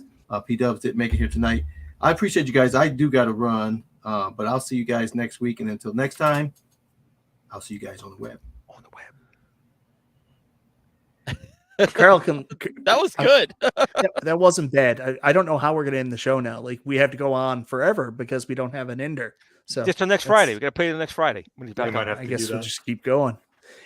Anyways, I apologize, guys. I was hoping we could keep Carl a little later, but it's hard to keep Carl tied down when it's the summertime. Like that dude hasn't made a YouTube video in 3 years now. He almost broke your streak, Nostalgia. Almost, I was gonna say he's almost there. Almost. So, anyways, that's Arcade1Up. But I do want to move on this, and I am so excited P-Dubs isn't here tonight because I might actually get to talk about this. I know we've talked about it a little bit more, but it's going on right now. He's going to jump in. He's waiting. He's going to jump in just to shut this down. We've got the AtGames Summer Sale, guys. Finally. So how would you look at the time? So this is going on right now. If you guys are interested, I'm not going to do a long thing because we've already covered this, but guys, just remember the AtGames Summer Sale currently on. You can go check out the deals, see if there's anything of interest to you. Me personally, I don't think that these deals are very good I don't think that they're not very good, but it's the kind of thing you need this product if you don't already have it and you're very interested in the pinball tables. There's some good bundle deals where the real value comes in. You get down to this stuff like the accessories. I love the arcade control panel add-on for my AtGames Legends pinball. I love the BitPixel HV, especially where I'm not a modder. I don't have the buy stuff back box. I use this as a third screen DMD. That's awesome. So, and the Vibs board is a necessary add-on to your AtGames Legends pinball as well, especially when you're dabbling in the dark arts like myself and bringing in my Pinball FX and visual pinball from a PC onto my Legends pinball. So guys, go check out the AtGames Summer Sale. There's some good stuff there. It's going on today or yesterday until, when is it? Nostalgia Monday. You work for AtGames? I do not, but I don't know. Yeah, and if anybody out there wants the joystick for the pinball and you want it for half the price AtGames is selling, hit me up, because mine's just collecting dust because it's got to be the worst attachment to put on this pinball machine. Oh, you don't like it? What? Which Oh one? God, no! It's awful. It rattles like a son of a gun. Every time the exciters go off, it's like it sounds like a cheap cell phone sitting on a desk. It's god awful. That's why I never did a review of it. Steven, that's a way to get someone to buy it from you, buddy. That's a good way to sell it. Hey, half price. Some of these guys really like it. So what do they want? What are they asking for? $200? $100 and it's yours. Otherwise, it'll just sit here and collect dust. Mike, can you list which AtGames products that are on sale you have videos for? Console Kids, I'm going to tell you a secret. I did that in my video talking about the summer sale. I mean, you got to be smart here, man. If you have videos on some of these products, you need to drive traffic to the videos. That's the way to do it, brother. Hey, they're telling me to unplug the exciters. Well, then you don't have exciters.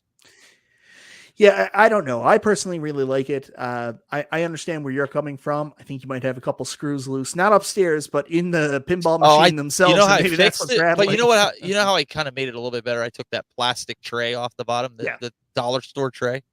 That's probably the best thing that you can do is take that stupid thing off, and it'll be a little bit better.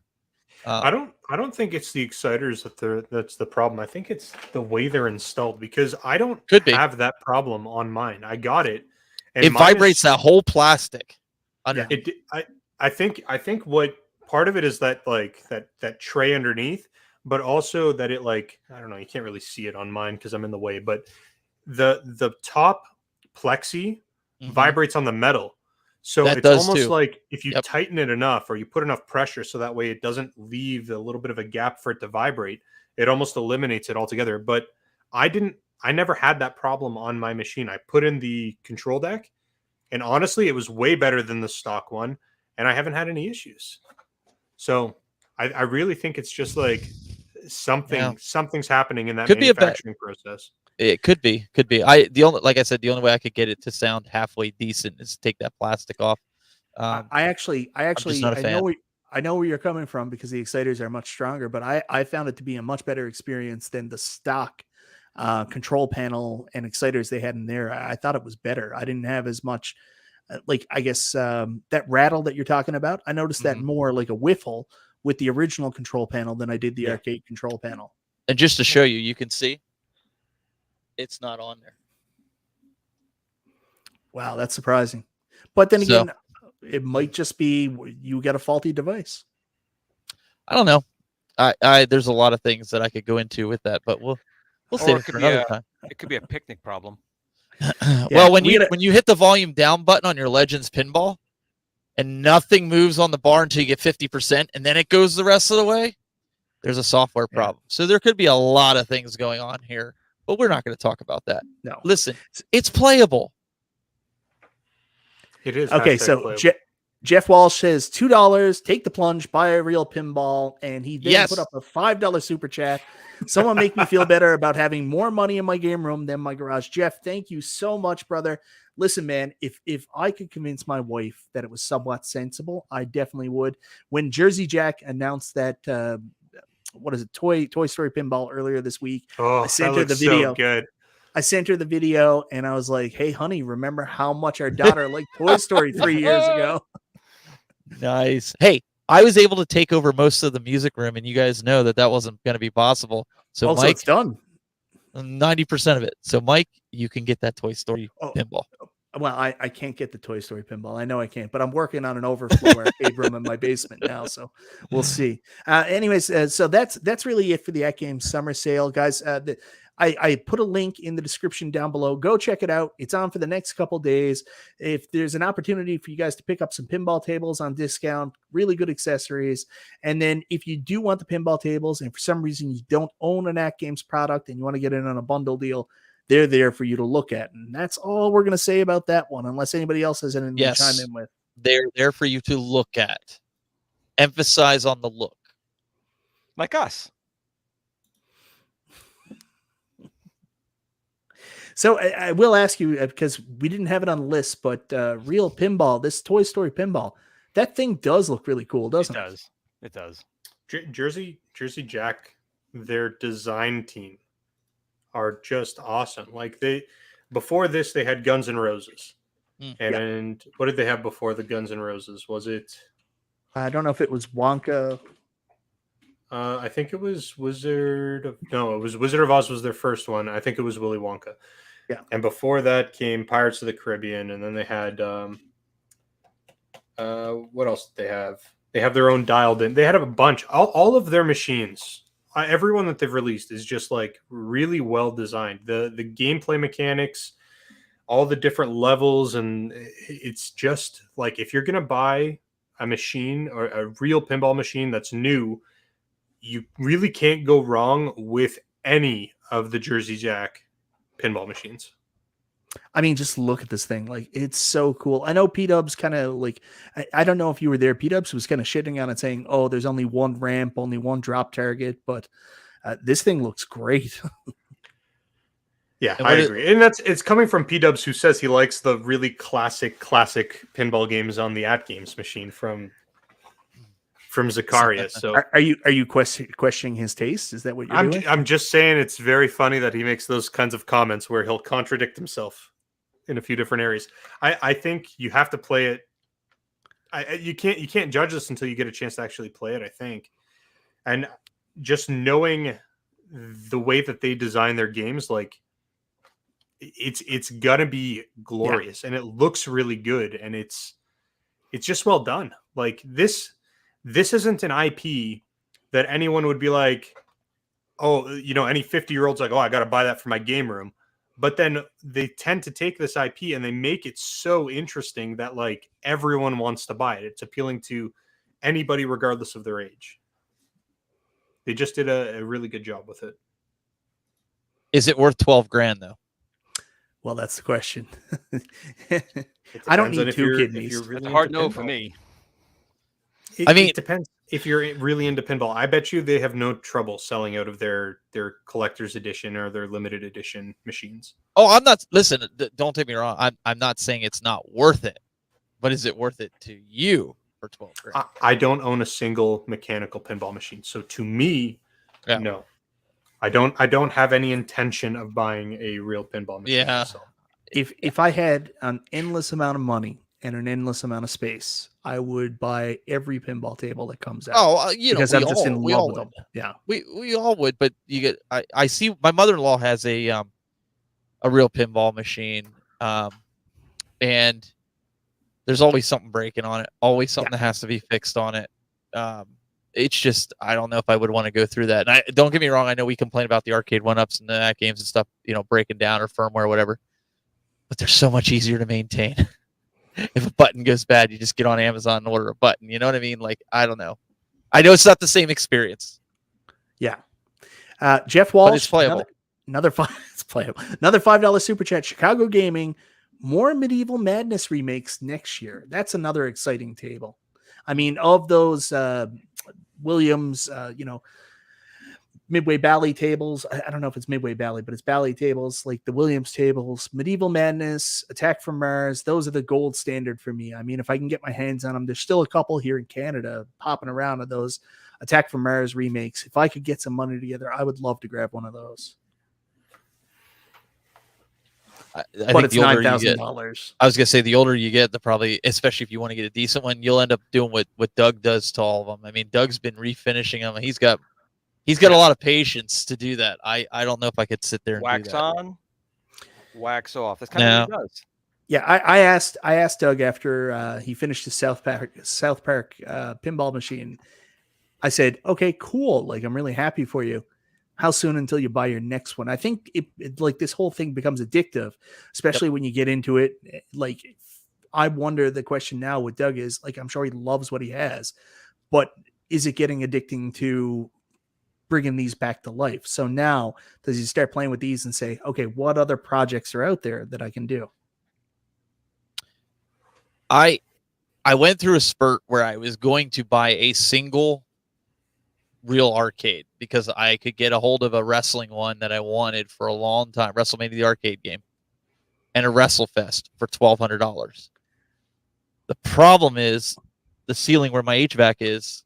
You know, if you've seen it, my tours, literally those machines would touch the ceiling, and it would be next to impossible to get it down here. So that's the only reason I've never. And even those, you got a lot of work to do to them. But then I look around, I'm like, I got to get rid of 4 Arcade1Ups just to fit that down here. And at the end of the day, people are just saying it still plays good, you know. So yeah, spend that kind of money and deal with the headaches, or just buy an Arcade1Up for $500. Call it a day.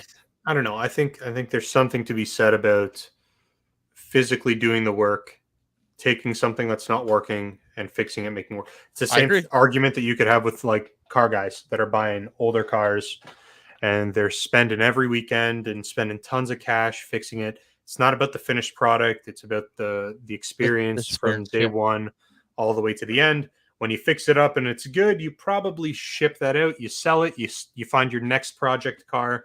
You pick it up and you get into that. And it's a hobby thing. I think it's a lot more of a hobby thing than it is anything else. Just when you're looking at it in that way. Yeah, I don't have the patience for that. Just being honest, I just don't. Yeah, it's a mentality thing. It's a hobby though. It's a hobby. Yeah. That's what it is, right? So like some people are into that. Some people are into gardening. Some people are into arts and painting. Like you just pick what you like and then you do it. And if restoring pinball machines or arcade machines is your jam, then you should do it. Yeah, so I will say the one thing about pinball that has been a detractor for me to get into it is I always look at it and say something like, you know, I'll just buy an older machine and that's your entry point. But here's the crazy thing about pinball. The older machines retain their value. So like my wife sent me one. This guy was selling this guy, Michael Walsh.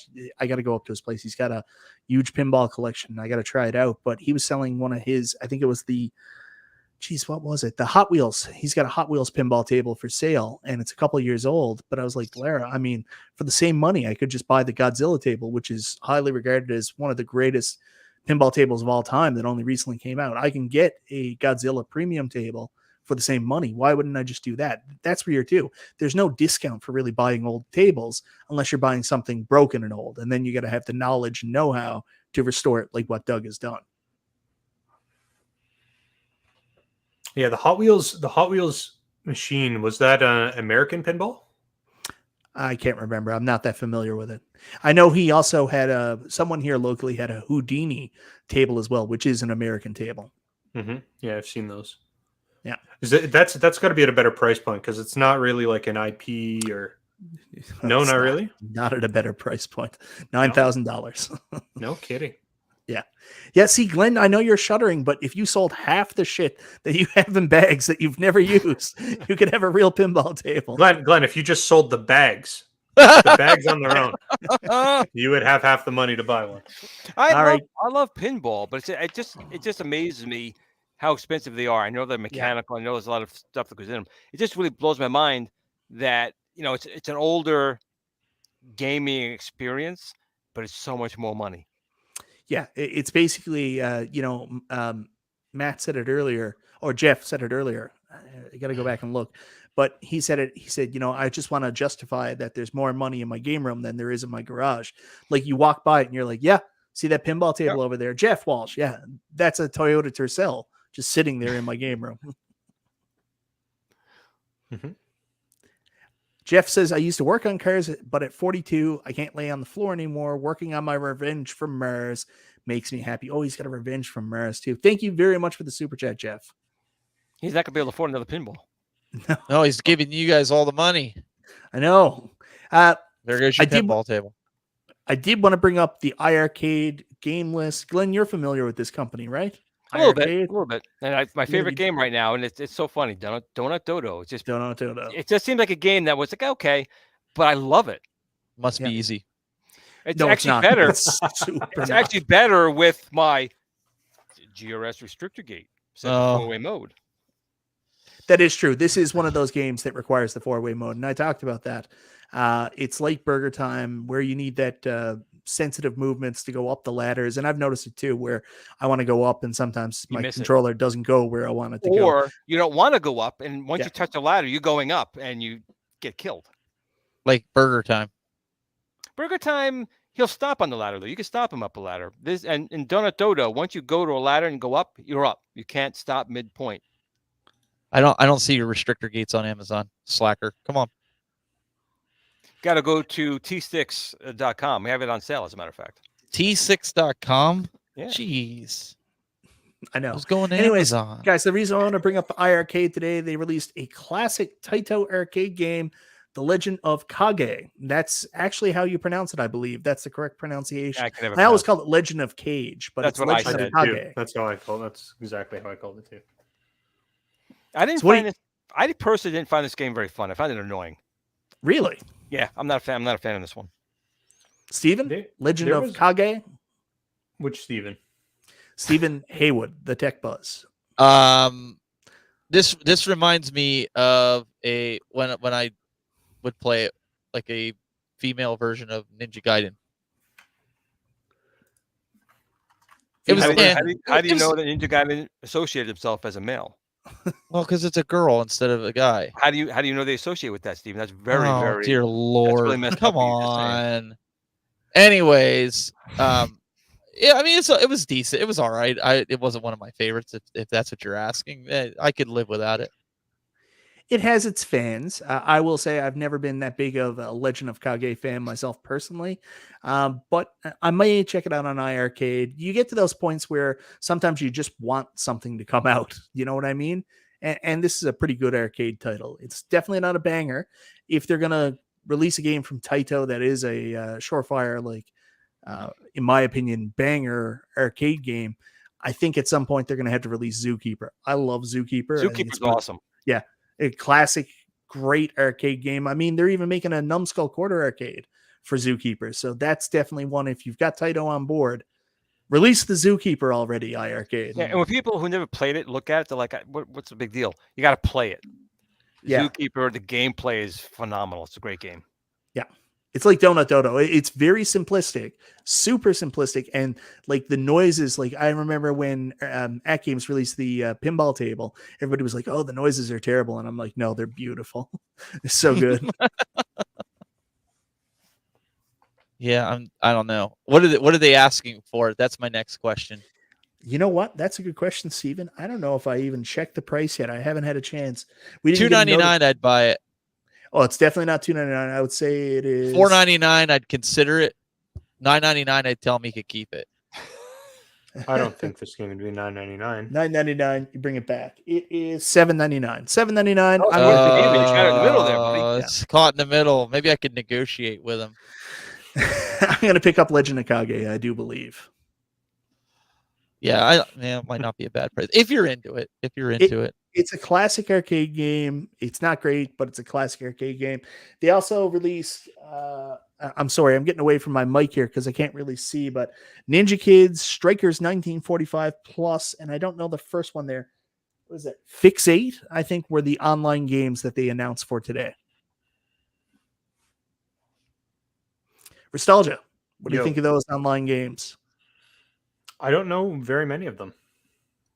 I don't really know them. So it's cool that there's more online games. I just I don't think I've played any of them, to be honest. So this does nothing for you. No. iArcade, I told you time and time again, the games I'm interested in iArcade are modern games. I don't think I think I bought almost every single modern game that they've released. I don't see myself ever buying a retro game on their platform.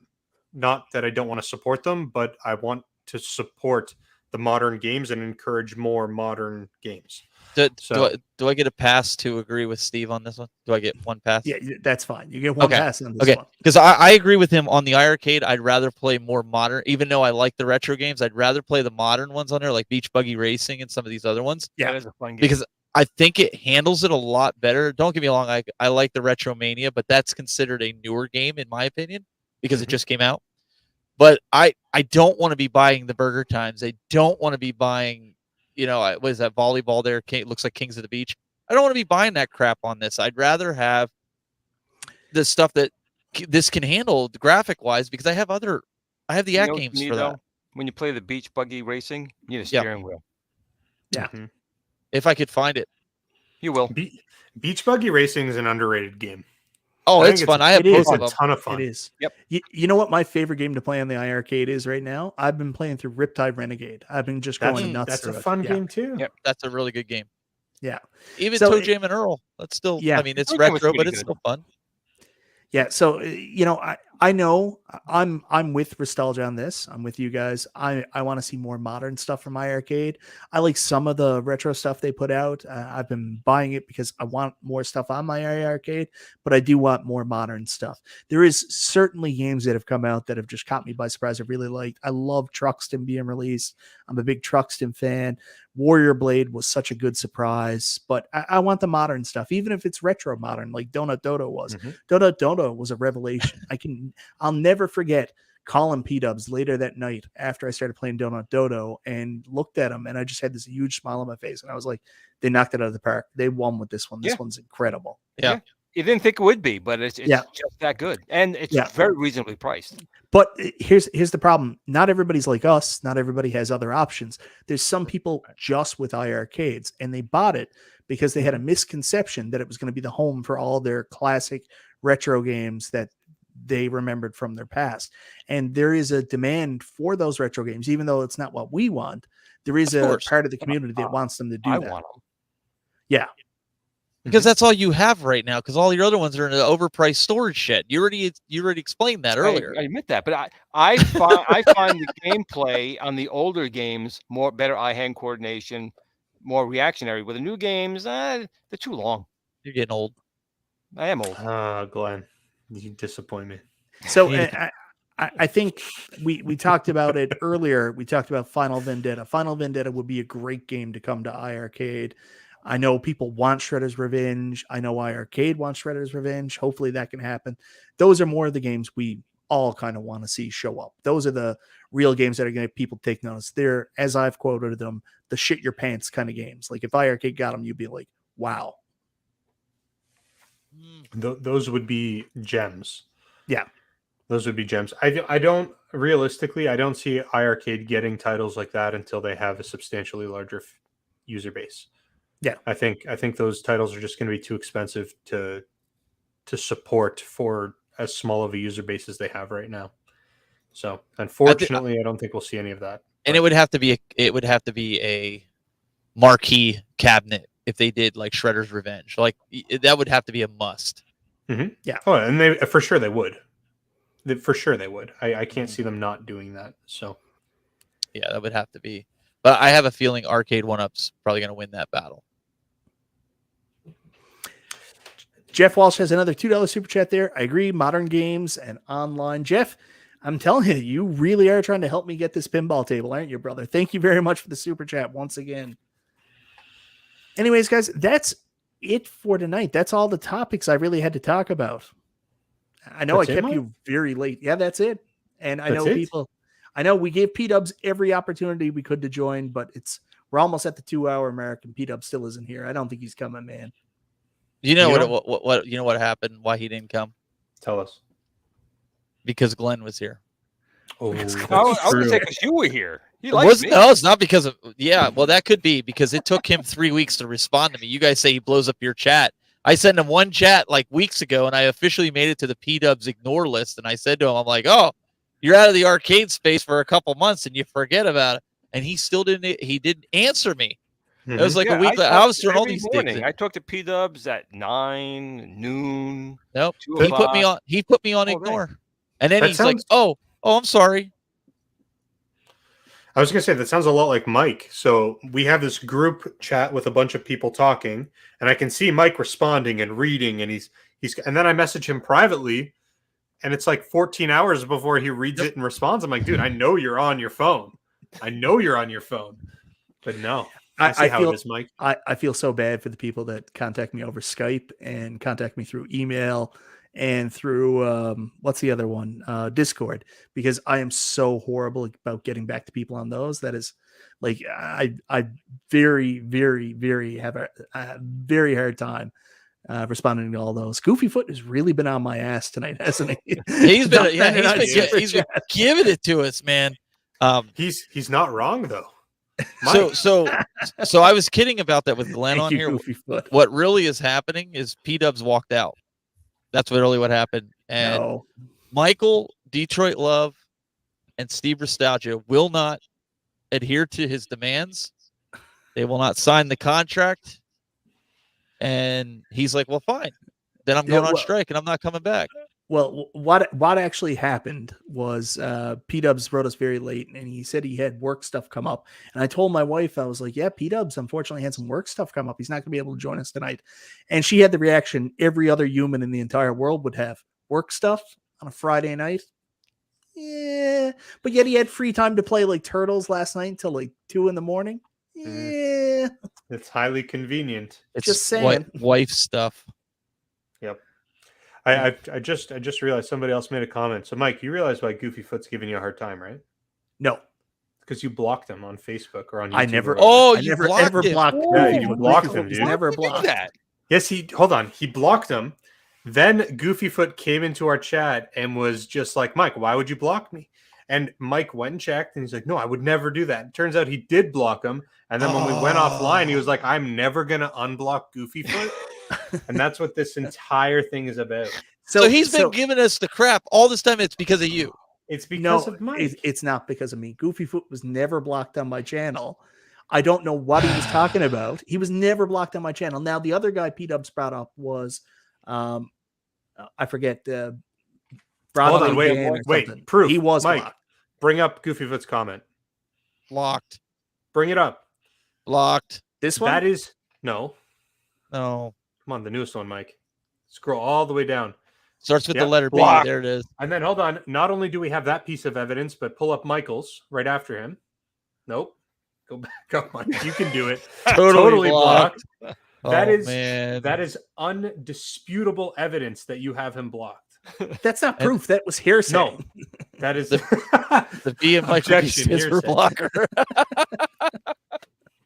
Yeah, I'm serious. I never blocked Goofyfoot. I don't know what he's talking about. I still don't. That's okay. Goofyfoot comes on my show, and he's always welcome. Goofyfoot on the Kicking It Old School, bud. You come over here. Oh, Mike, you can't just you get so trigger happy, and you're like, oh, this person said this. You don't like Arcade1Up. You don't like iArcade. You don't like home arcades. Block. And then they have to come in here and just put you. Wait, you know what? I think Goofyfoot did say he liked one of the games that we all said that we didn't like, and Michael's like, "Oh, well, that's it. Ban, gone, game done." Over. He said that the Centipede cabinet needed to have the horizontal screen, and that's why he got blocked. That's what it was. You're right. That's what it is. Stop the blocking, Zero Hero. Yeah, I don't know, Mike. What are you gonna do? You gotta just let people live their life. Let them have the freedom to say what they want to say. You can't silence everyone, Mike. Got nothing to say. It's got nothing. It's a swing and a miss, Mike. Just like this entire episode.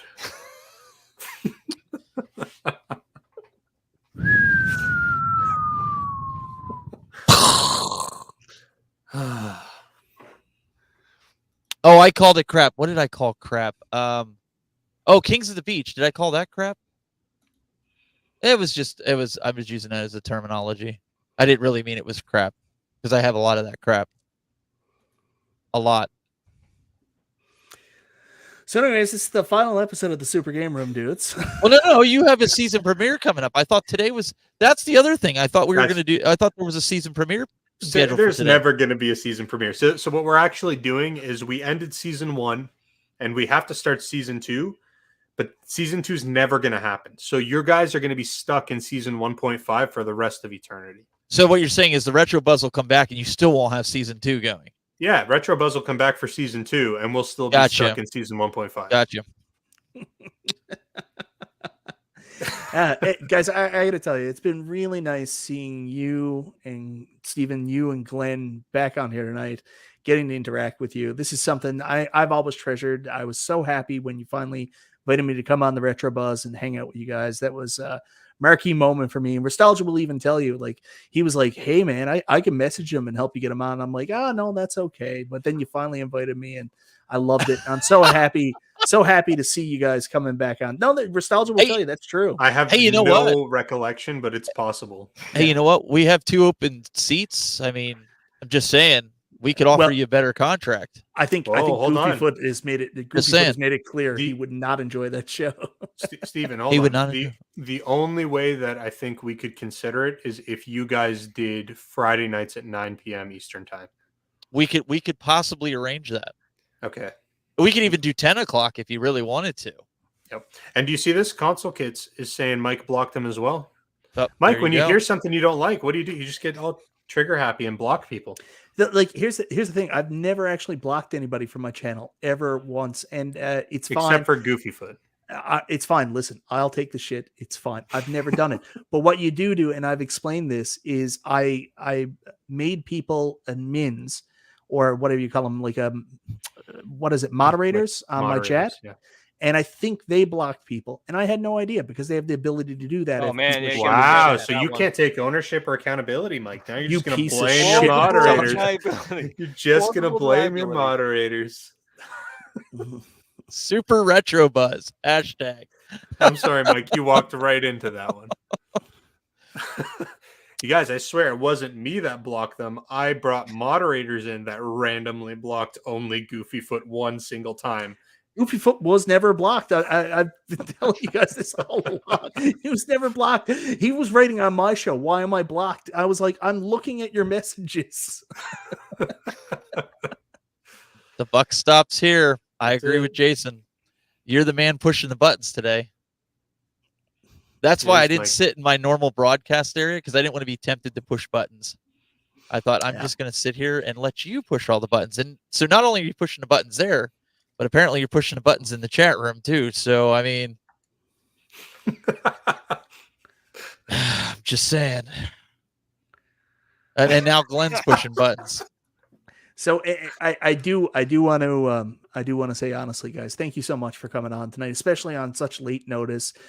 We just reached out to you. Nostalgia said to me, he said, should we have somebody on? And I'm like, screw it. Let's ask Glenn and Steven. And you guys were kind enough to make do to come on. Yeah, I really appreciate it.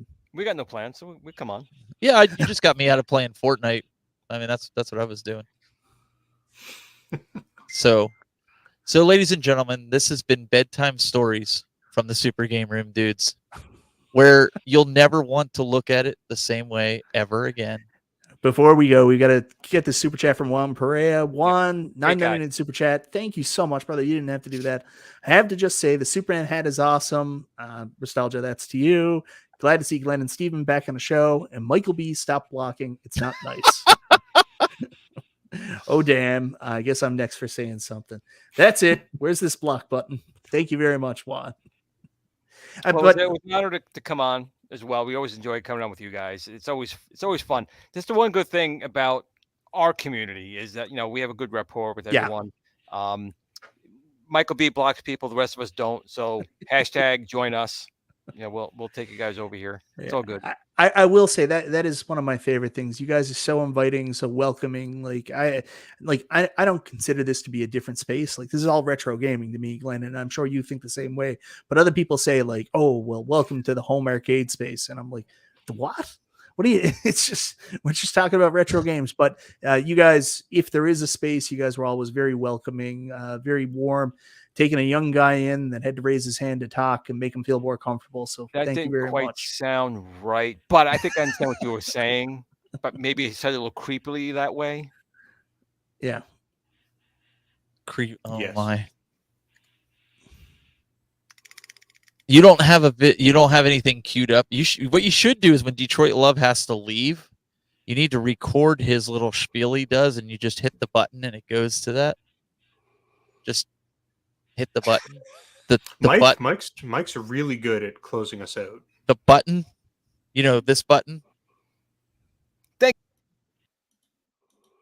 So anyways, guys, thank you very much for joining us tonight on Super Game Room Dudes. We've had a blast. We appreciate you for hanging out with us. As always, upstairs, downstairs, wherever the hell in your house you watch it. Hope you guys have a wonderful night. Thank you so much to the Retro Buzz. Hopefully they come back on YouTube. And we will see you next week for the season premiere or not, depending on if P-Dubs has it ready.